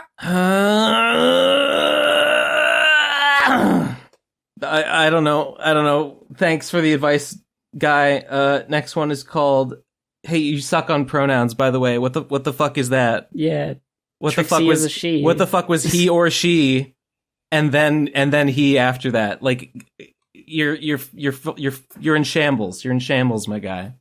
Next one is called Gibbslayer. 3, 2, 1, go.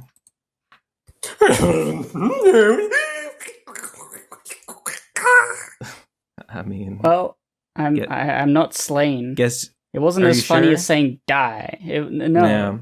Yeah. Could have just. All it took was one word. Next one is called Dote Smite and No Thank You. 3, 2, 1, go.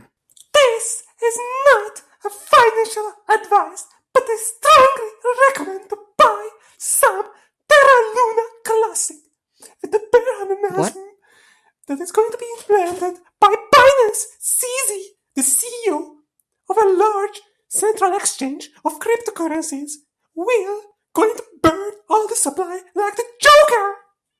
Which means supply and demand, the less is more. You buy now, it becomes $1 in a year. Please do. Did you understand that? Something about buying into a cryptocurrency because they're gonna burn the cryptocurrency, or someone's gonna burn it. I don't know, that doesn't make sense though. You can't buy it and then have the thing devalue, but you have, like, it's not like gold. You having a lot of it, whatever, it's stupid. Yeah, I don't know. Don't do it. Just don't do it. Next one is called Hey Ben, new fan here. How is being bald and what does that mean? Nothing. It's just a joke. It was just a joke. Ha ha ha. It was. You fell for it. Next one is called Happy Birthday Ben. Thanks. Next one is called They Are Back. Oh? 3, 2, 1, go. I love how you guys always engage with the question, doesn't matter how stupid it is. Like, what do you two think about pineapples? Pineapple. Interesting. What about they're not segregation? Interesting. I see. Very interesting. Wait, what do you say about segregation? I think he just said it was interesting. Very interesting. Or he asked us what we think about it. Oh, I think it is bad. I think that pineapples and segregation are equally bad. I wouldn't eat segregation on pizza. I would segregate my pizza though. I would keep pepperoni on one side. You segregate it whenever you cut it into 8 exactly. slices. You keep the pepperoni on one half and no pepperoni on the other half for the vegetarians. No, I'm a calzone girl. I gotta no segregation on the pizza. One pizza, curl it up, eat it like a ice cream, like a big old ice cream cone.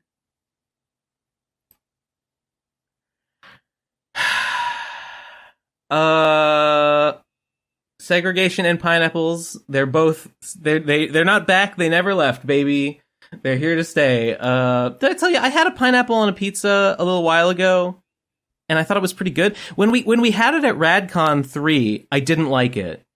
But I had from a better pizzeria not that long ago, and it was like cooked better and it was good. I liked it. And it was with pepperoni. It wasn't ham and pineapple, it was pepperoni and pineapple, and it was well cooked so the pineapple kind of like melted in.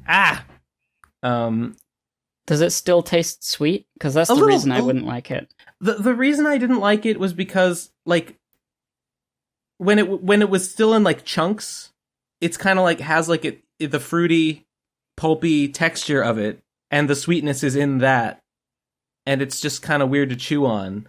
The one that I had, it was like cooked well enough that it sort of melted. It almost kind of melted on top of the pizza, and it worked much better. Yeah. See, for me, it's just anything sweet in like a main course just feels wrong. Like a main meal, it has to be savory or spicy, or it can't be sweet. Sweet is for dessert only. It doesn't make sense to me that you would have sweet things like if there's a curry but it has like dates in it or raisins or bits of stuff. And it's like, it's sweetness. It's not right. That's my take. It needs to be handled with delicacy.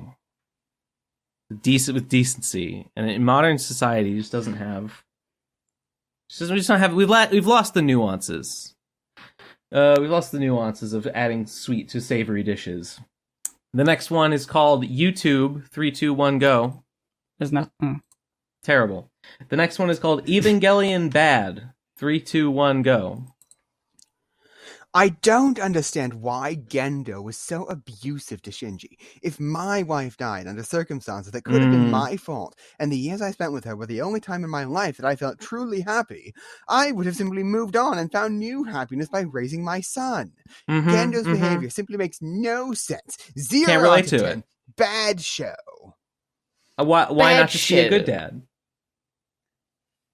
Then Shinji would smile. Why not just be a good dad? Hey, Misato, why just not be a pedophile? Why not simply skip that part? Is she a pedophile? Did she come on to Shinji? I can't even remember. Yeah, they like make out.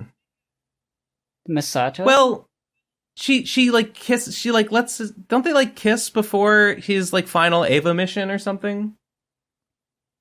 I mean, it will depend on if it was on the cheek or not. Or maybe she like says that they'll like fuck afterwards or something. She like implies it. I mean, she is very like openly like adult around Shinji, and Shinji's just like whatever. Ugh. Yeah. But it's mostly her being drunk, though. I don't know if she did a pedophile, but she may. I mean, I don't know if she did a pedophile. She like kind of comes on to him, but it's sort of like I don't know if she like was into him. I think she was doing it to like get him to do something to pilot the Eva, basically, which makes it okay.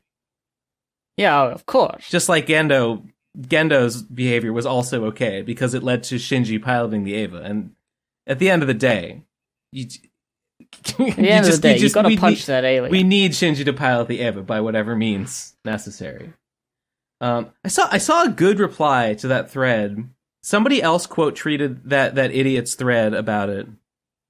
Because in that thread, the guy says like it doesn't make any sense that Shinji is still going to high school while he's piloting the Eva, and this thread that I saw quote tweeting it was like, wow, maybe it's not a mistake that's weird. Like maybe the fact that the character is at once like both involved in this like world, this fate of the world, like hyper military science organization, and also going to regular high school. Like maybe that's not a fuck up. Maybe it's deliberately weird like that. Did you like? And this it never even enters this guy's head that it's like that the creators of the show might have like realized that and done it on purpose and thought about it.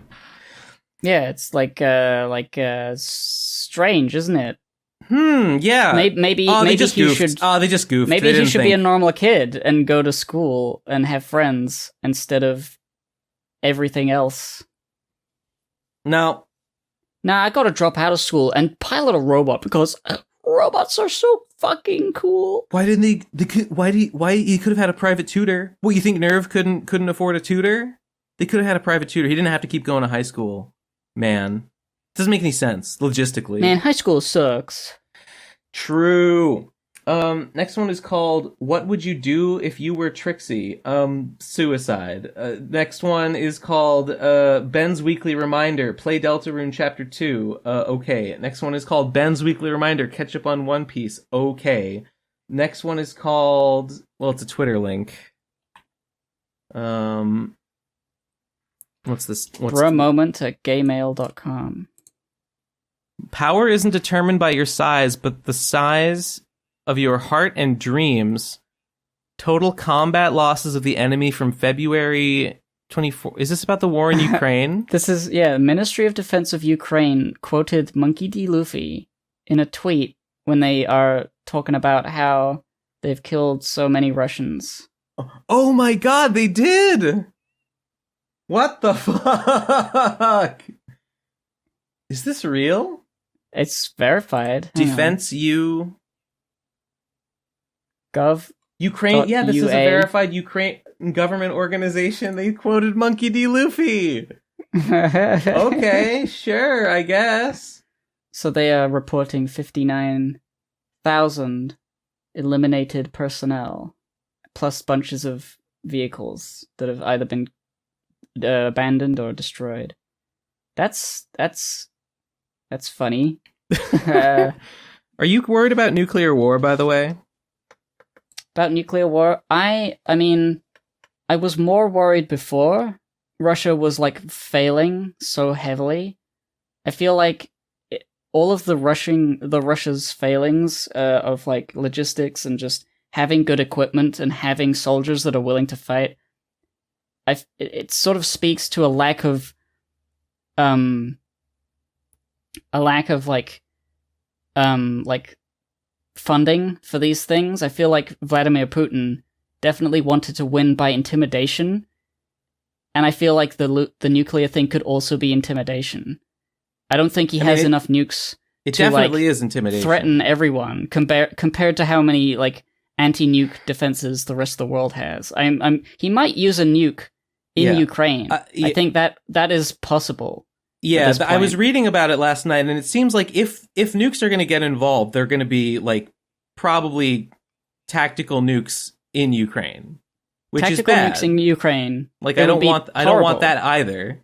But I don't feel like it's like, oh, nuclear annihilation, doomsday approaching. It would just be like not immediately. Russia, like Russia would do that, and then having done that, they would be destroyed by literally everyone else. Yeah, and I don't think Vladimir Putin is silly enough to actually do it. Still, I was reading a couple of articles about it, and the consensus seems to be that like even Russia's allies like India and China like would not like it if Putin started nuking people. No. So it would be bad for Russia. I mean, Putin might be inclined to do it anyway, just for his own reasons, but like it's not in Russia's interests to do it. None of this has been in Russians' interest, which is, I guess, the precedent that he could do it. He could completely and permanently tank, like, Russians' credibility as a nation going forward forever if he does this. If he does a nuke, because he doesn't have what it takes to back it up afterwards. I was worried about like, oh, am I gonna get nuked? And like, yeah, it's probably we're probably not looking at a like they're not going to jump right to like nuking the American mainland or even anywhere like. Yeah, it would be like a combat nuke, if anything. And even he's that gonna hold out for as long as possible. Yeah, I like on having to do it, but I think because it's the threat of it that is like the effective bargaining chip. Yeah, and nobody believes him, and like I feel like he knows that nobody believes him. Yeah, so he's like he doesn't have much else he can do at the moment. I feel like what's most likely is that Ukraine will eventually push back the Russian forces to the border, and once that's happened, Zelensky might try to get a peace thing going. Because I don't think Ukraine wants to invade Russia. They have no reason to. So I kind of expect it to just go like that. I don't think Putin would use a nuke if he couldn't follow it up. I don't think he can follow it up right now. I mean, he definitely can't follow it up. No, you just destroy like Kiev, and then you still get pushed back because the army and the rest of Ukraine is still strong enough to do it. There were the consequences for doing that. I think would be pretty bad. Next one is called more voicemails like last week, please. 3, 2, 1, go. Well, okay. This guy liked what they heard. Yeah. Well, you guess what? You did get more voicemails like last week, so congratulations. Next one is called "I'm so happy voicemails are back. Thank the Lord." 3, 2, 1, go. It's 0 seconds. Oh yeah, you're right. But there was a cut. It's so stupid that people use these to just deliver a like 8-word long written message and no voicemail. But oh well. Next one is called Wong Wong Wong. 3, 2, 1, go. Hello, everybody. It's me. Wow. How are you today? I'd like to know. Yo, Ivan. What the fuck? Was that like a stuttering Chinese man morphing into Arnold Schwarzenegger at the end? I thought was he attempting to mimic like a voice like audio fuckery like stutter like I don't think so. I think it was just a racist voice. he was doing. Maybe. I mean, it was definitely that. But there's layers. I felt like maybe he was attempting to mimic the sound of like a record repeating, or like it having been edited to sputter. I'm not sure. Next one is called Carbon Offsets Are a Scam and Your NFT is Fucking Bad. 3, 2, 1, go. Carbon offsets are fucking bullshit and don't do anything, you goddamn moron. Why are you calling me that? Why are you so mean? He's talking to carbon offset stands. I don't know Carbon what offset simps. a carbon offset is. I assume it's something. It's when you do something stupid. They say they'll plant a tree. They'll plant a tree or something? Okay. Sounds good. Maybe. Sounds good. Yeah, it sounds dumb. This guy's probably right. Next one is called Death of a Ben Saint.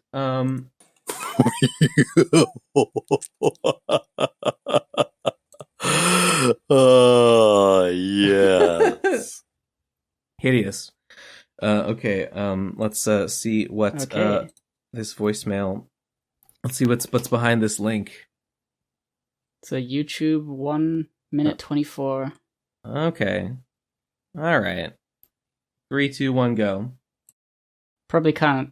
I don't think we can play this. I think no, because it's got a song in it. But we can put the visuals up. Yeah, we can put the visuals up. This is just a montage of Vinny's drawings of me. Oh, I think he drew new ones for it. Yeah, these are new. He illustrated this whole song about me. Wow.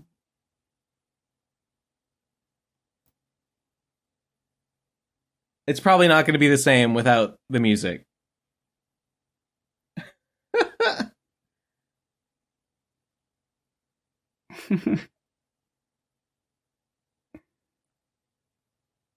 You're so sad. Wait, this is Death of a Bachelor? I was thinking of a different song.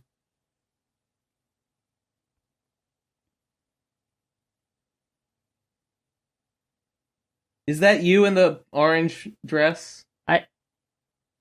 I don't know. Doesn't look like me. No, is that it doesn't. Trixie? Oh. It's Trixie. Yes! Oh, I see. Excellent. Funny. Thanks, Vinny. I liked it. Yeah. Next one. How many? Not that many left. Hey Ben, new fan here. I'm single if you're interested. Nope. Not even gonna listen to the voice? I did listen, but it's 0 seconds, so there's nothing to it. The last one is, I didn't think when I sent it, avoid getting copyright strike. It's VVV, mute the vid, but still watch it, please. Okay, 3, 2, 1, go. I'm playing the audio. Be sure to mute the Death of Ben Saint video in case, like, it might get a copyright on the channel. Yes. I didn't really think about that when I sent it. Yes. That's okay. We can put the link in the description and people can watch it themselves. Right. Definitely we can't play the audio, but okay. Got it. I guess that's it. I guess we're done. Yeah? What a week. It's so weird. At the end of a week, I don't remember too much of what happened, but it definitely days passed and days definitely passed. Days getting definitely colder. passed. It's getting October. It is getting Oktoberfest. I had to bust out my space heater. I had to turn off my air conditioner. I might actually have to take it out of my windows soon, if you can believe that. Oh. Yeah. But I don't know. Whatever. It's fine. The colder weather means I can actually wear like clothes. Like when it's hot, all I can do is wear like a t-shirt, because anything more and it's like it's gonna make me sweat. But when it's chilly, I can actually make an outfit. which is nice. Can wear a You can wear a jacket. cloak. Yeah, You can wear a cape and a cloaked hood. exactly. And boots. Can wear a robe. Wear a whole costume. Wear a whole pumpkin man scarecrow outfit if I want. I don't, but I could. I kind of like the idea of a pumk helmet of some kind. Like if I pad it, if I make it like warm and fuzzy and not like a pain to wear, could be like a warm thing. I could wear it every day. You can stuff it with and straw. People will be like, "What the fuck is wrong with you?" Well, you just that's your practice for wearing something outlandish in public. True. That's what you said you wanted to do, right? On Halloween. Yeah. Just wear something. Oh, you know stupid. what? I could cosplay as Scraggedy Agdy, the scarecrow OC. Yeah. That has the big straw tits. Mm-hmm. You could make some straw tits if you put your mind to it. All I need to do is believe. I'm trying to think if there's anything I want to say before we end the show for this week. I don't know. I'm gonna keep grinding. Yeah, just keep that Sigma grind set going. I'm gonna keep that Sigma. Oh, there's a new folding ideas video. I saw it. It's good. Yeah, it was pretty good.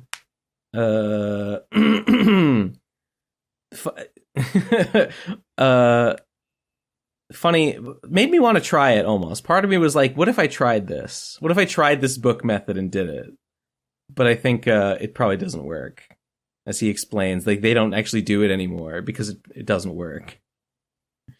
Well, as a method to like, I mean, I guess like getting a ghostwriter is still a thing that's possible. Yeah, all the steps of the process are still possible to do. I think it's probably not like it's probably not super effective anymore. If it was super effective, they probably wouldn't be selling the method. No. Yeah. Very, very, very, very funny grift. Very funny grift. The sort of people who get into those grifts and like they've always got like YouTube influencer faces and hair and clothes. There's always that sort of person. I don't know why, but it just sort of reminds me of like, I don't know. I imagine that's the grown-up version of that bratty kid who does not get disciplined at all. Like, oh, that kid's such a brat, and they turn into one of these people. Yeah, it's like just whatever they can get away with. I think they're so clever because they found a cute little loophole. What was the part? It's like if you this is for people that don't have the time or inclination to learn new skills. Because anyone can do that. Like that's me. What a intriguing prospect. Mm. I'll buy it. Thank you. That I am the target demographic. Thank you. You mean if I put money, I can just get free shit and get my own money from if I just pay some money, I can get stuff for free. That's crazy, dog. Yeah. Good video though. Yes. I like Dan a lot. Did I watch any other good videos this week? No, never. It feels bad. I feel like we haven't gone long enough. We're not even at 2.5 hours. The comments are going to be furious. It's hard sometimes having stuff to talk about. Yeah. I mean, I mostly had the Last of Us thing. Aside from that, I'm just working on stuff. Yeah. Sometimes it's just a week goes by. Mm-hmm. Well, hope Let's try and manufacture something. Hope my video will be done soon. Hopefully that will be dropping in the very near future. Maybe not before this week's episode comes out, but like not too long after that, I think is almost for sure. Oh, you know what? I can talk. Yeah. I can talk briefly about RuneScape. Oh, sure, yeah, please. my challenge run has been continuing, and I got bored mining coal, so I switched over. Now I'm chopping down yew logs, yew trees to get yew logs, and that's what I'm doing. I haven't thought to make a video. What about me logs? Never thought of that one. Yeah. It is one of those like I haven't got enough of an interesting thing to make a video about it, so there's no third installment yet of the RuneScape thing. But when I have something to talk about, I'll be like, and here's the update. Wait, was there a second? Oh, the second one was about the Runite, right? Yeah, like mining Runite, or for the first time, was like a milestone in my RuneScape career. Not that it's a career, just sort of like since I was young, I always wanted to do it. I've got a feeling this is going to consume the rest of your life, kid. Oh my god! You're going to be at this. You're going to be. This is the grind, the new Sigma grind set. I kind of want to play Outer Wilds, but I haven't clicked on it yet. But I want to, because it sounded really cool. You described it in a way that made it sound real neat and nifty. So you should click on it as soon as we've finished here. No, I gotta get work. Maybe after I edit for a while and I feel like I can't do anymore. I'll use. Maybe you use it as a carrot on a stick. Yeah. For you, this is the morning. Yeah, pretty much. Makes sense. I often have the thing where, like, after the PCP is done for the day, I, like, get nothing done for the rest of the day, and I hate that. I fall into the trap of, like, I already did my stuff for the day, even though I then have, like, most of the day left afterwards.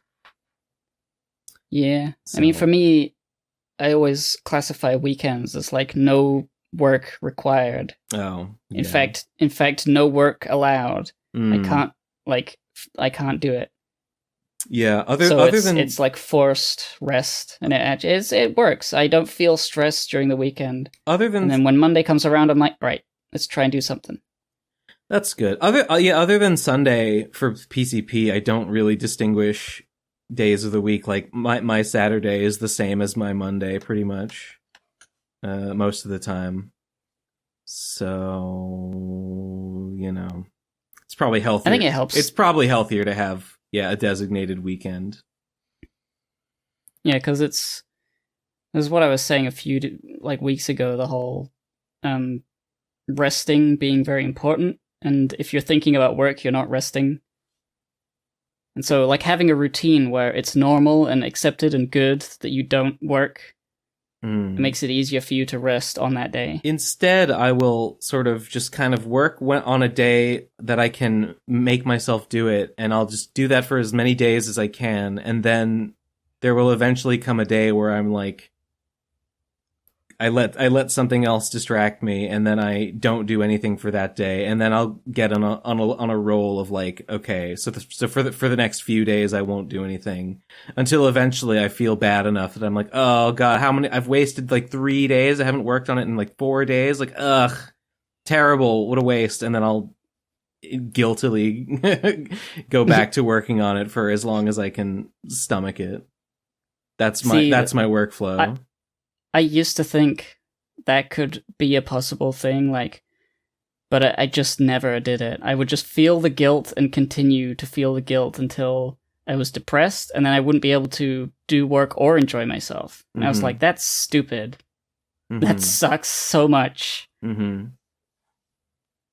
It's lame. It's bad. Should probably figure my shit out. But I mean, I haven't yet, so I probably never will. I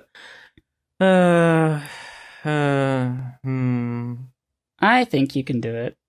You just gotta make a schedule, make a Twilight Sparkle plan. Yeah, I think maybe after the video ends, the Slime and Punishment Kickstarter are done. I've considered looking for a job. I don't know. Yeah, I don't exactly know what I'd like. I've said before, I'd like to work for like a studio of some kind. in some kind of setting with like other creative people all like working together on something. That's my sort of dream situation, I think. So I might look for something like that after my other immediate like projects are done. So if that happens, I guess I would have to get back on a real schedule. But maybe that will be impossible. And then I'll just have it's impossible. And then I'll just have to. It'll be probably myself. difficult. Yeah, it seems difficult. Well, for me, difficult and impossible are the same for me. The moment there's any resistance, that's right. My momentum goes to 0. That's correct. That's correct. All right, I guess we should call it here.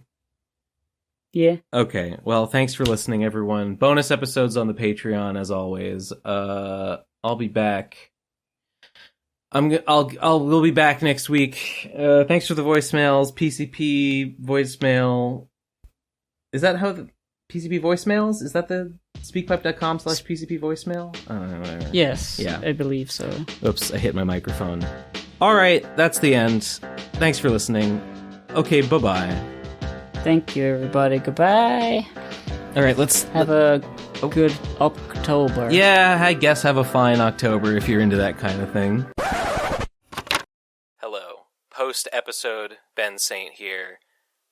You see, we on the PCP record our post-episode conversations. We keep Craig running to record everything, and occasionally Eleazar edits those into bonus episodes. And we always say, why can't we be funny on the podcast? Why do we make jokes after the podcast's over when it's not part of the episode? Well, as a personal apology from me for what a boring slog I was to listen to on this episode, I thought I'd give you a little piece of that, a little bit of bonus content from the post-episode recording. It was a funny joke that we had. We had a little goof, and we said, hey, we should put that in the episode. Here you go. Enjoy. This is the kind of stuff you get at patreon.com/the Pro Crastinators or whatever the fuck our URL is. There's a million of them. Okay, here you go. I'm just gonna do October, and then I can worry about reality. And then I'll just do November and December. Mm-hmm. I had this thought. And so on. I had this thought, like, what if there was a person who was suicidal, but also what's the word when you don't do something? Procrastinator. Procrastinate. I don't know why that particular word. What if there was someone who was suicidal and a member of the Procrastinators podcast? Wouldn't that be interesting? No, makes you think. Like somebody would be like, oh, I should kill myself. I'll do it later. I just gotta get this one thing done, and then I'll do it. And then they procrastinate suicide for their whole life, and then by the end they're like, well, you know what? I guess I never really wanted to die. I guess all this stuff that happened was like fun, and I would have preferred doing it, and so I did it. That's wholesome. I thought you were gonna be like, no, they get to the end and they're like, damn it, I never got around to it. Fuck. Just put it off and put it off. Put it off and put it off. Before you know it, you're old and you've lived a full life. Yeah, before you know it, you're old and it's too late. Grandpa, how come you never killed yourself like you always said you were gonna? I just never found the time. Don't be like me. Don't let life pass you by. Don't let death pass you by. Don't let death pass you by. Oh man. Dang, why couldn't we be funny on the podcast? Fuck, you're right.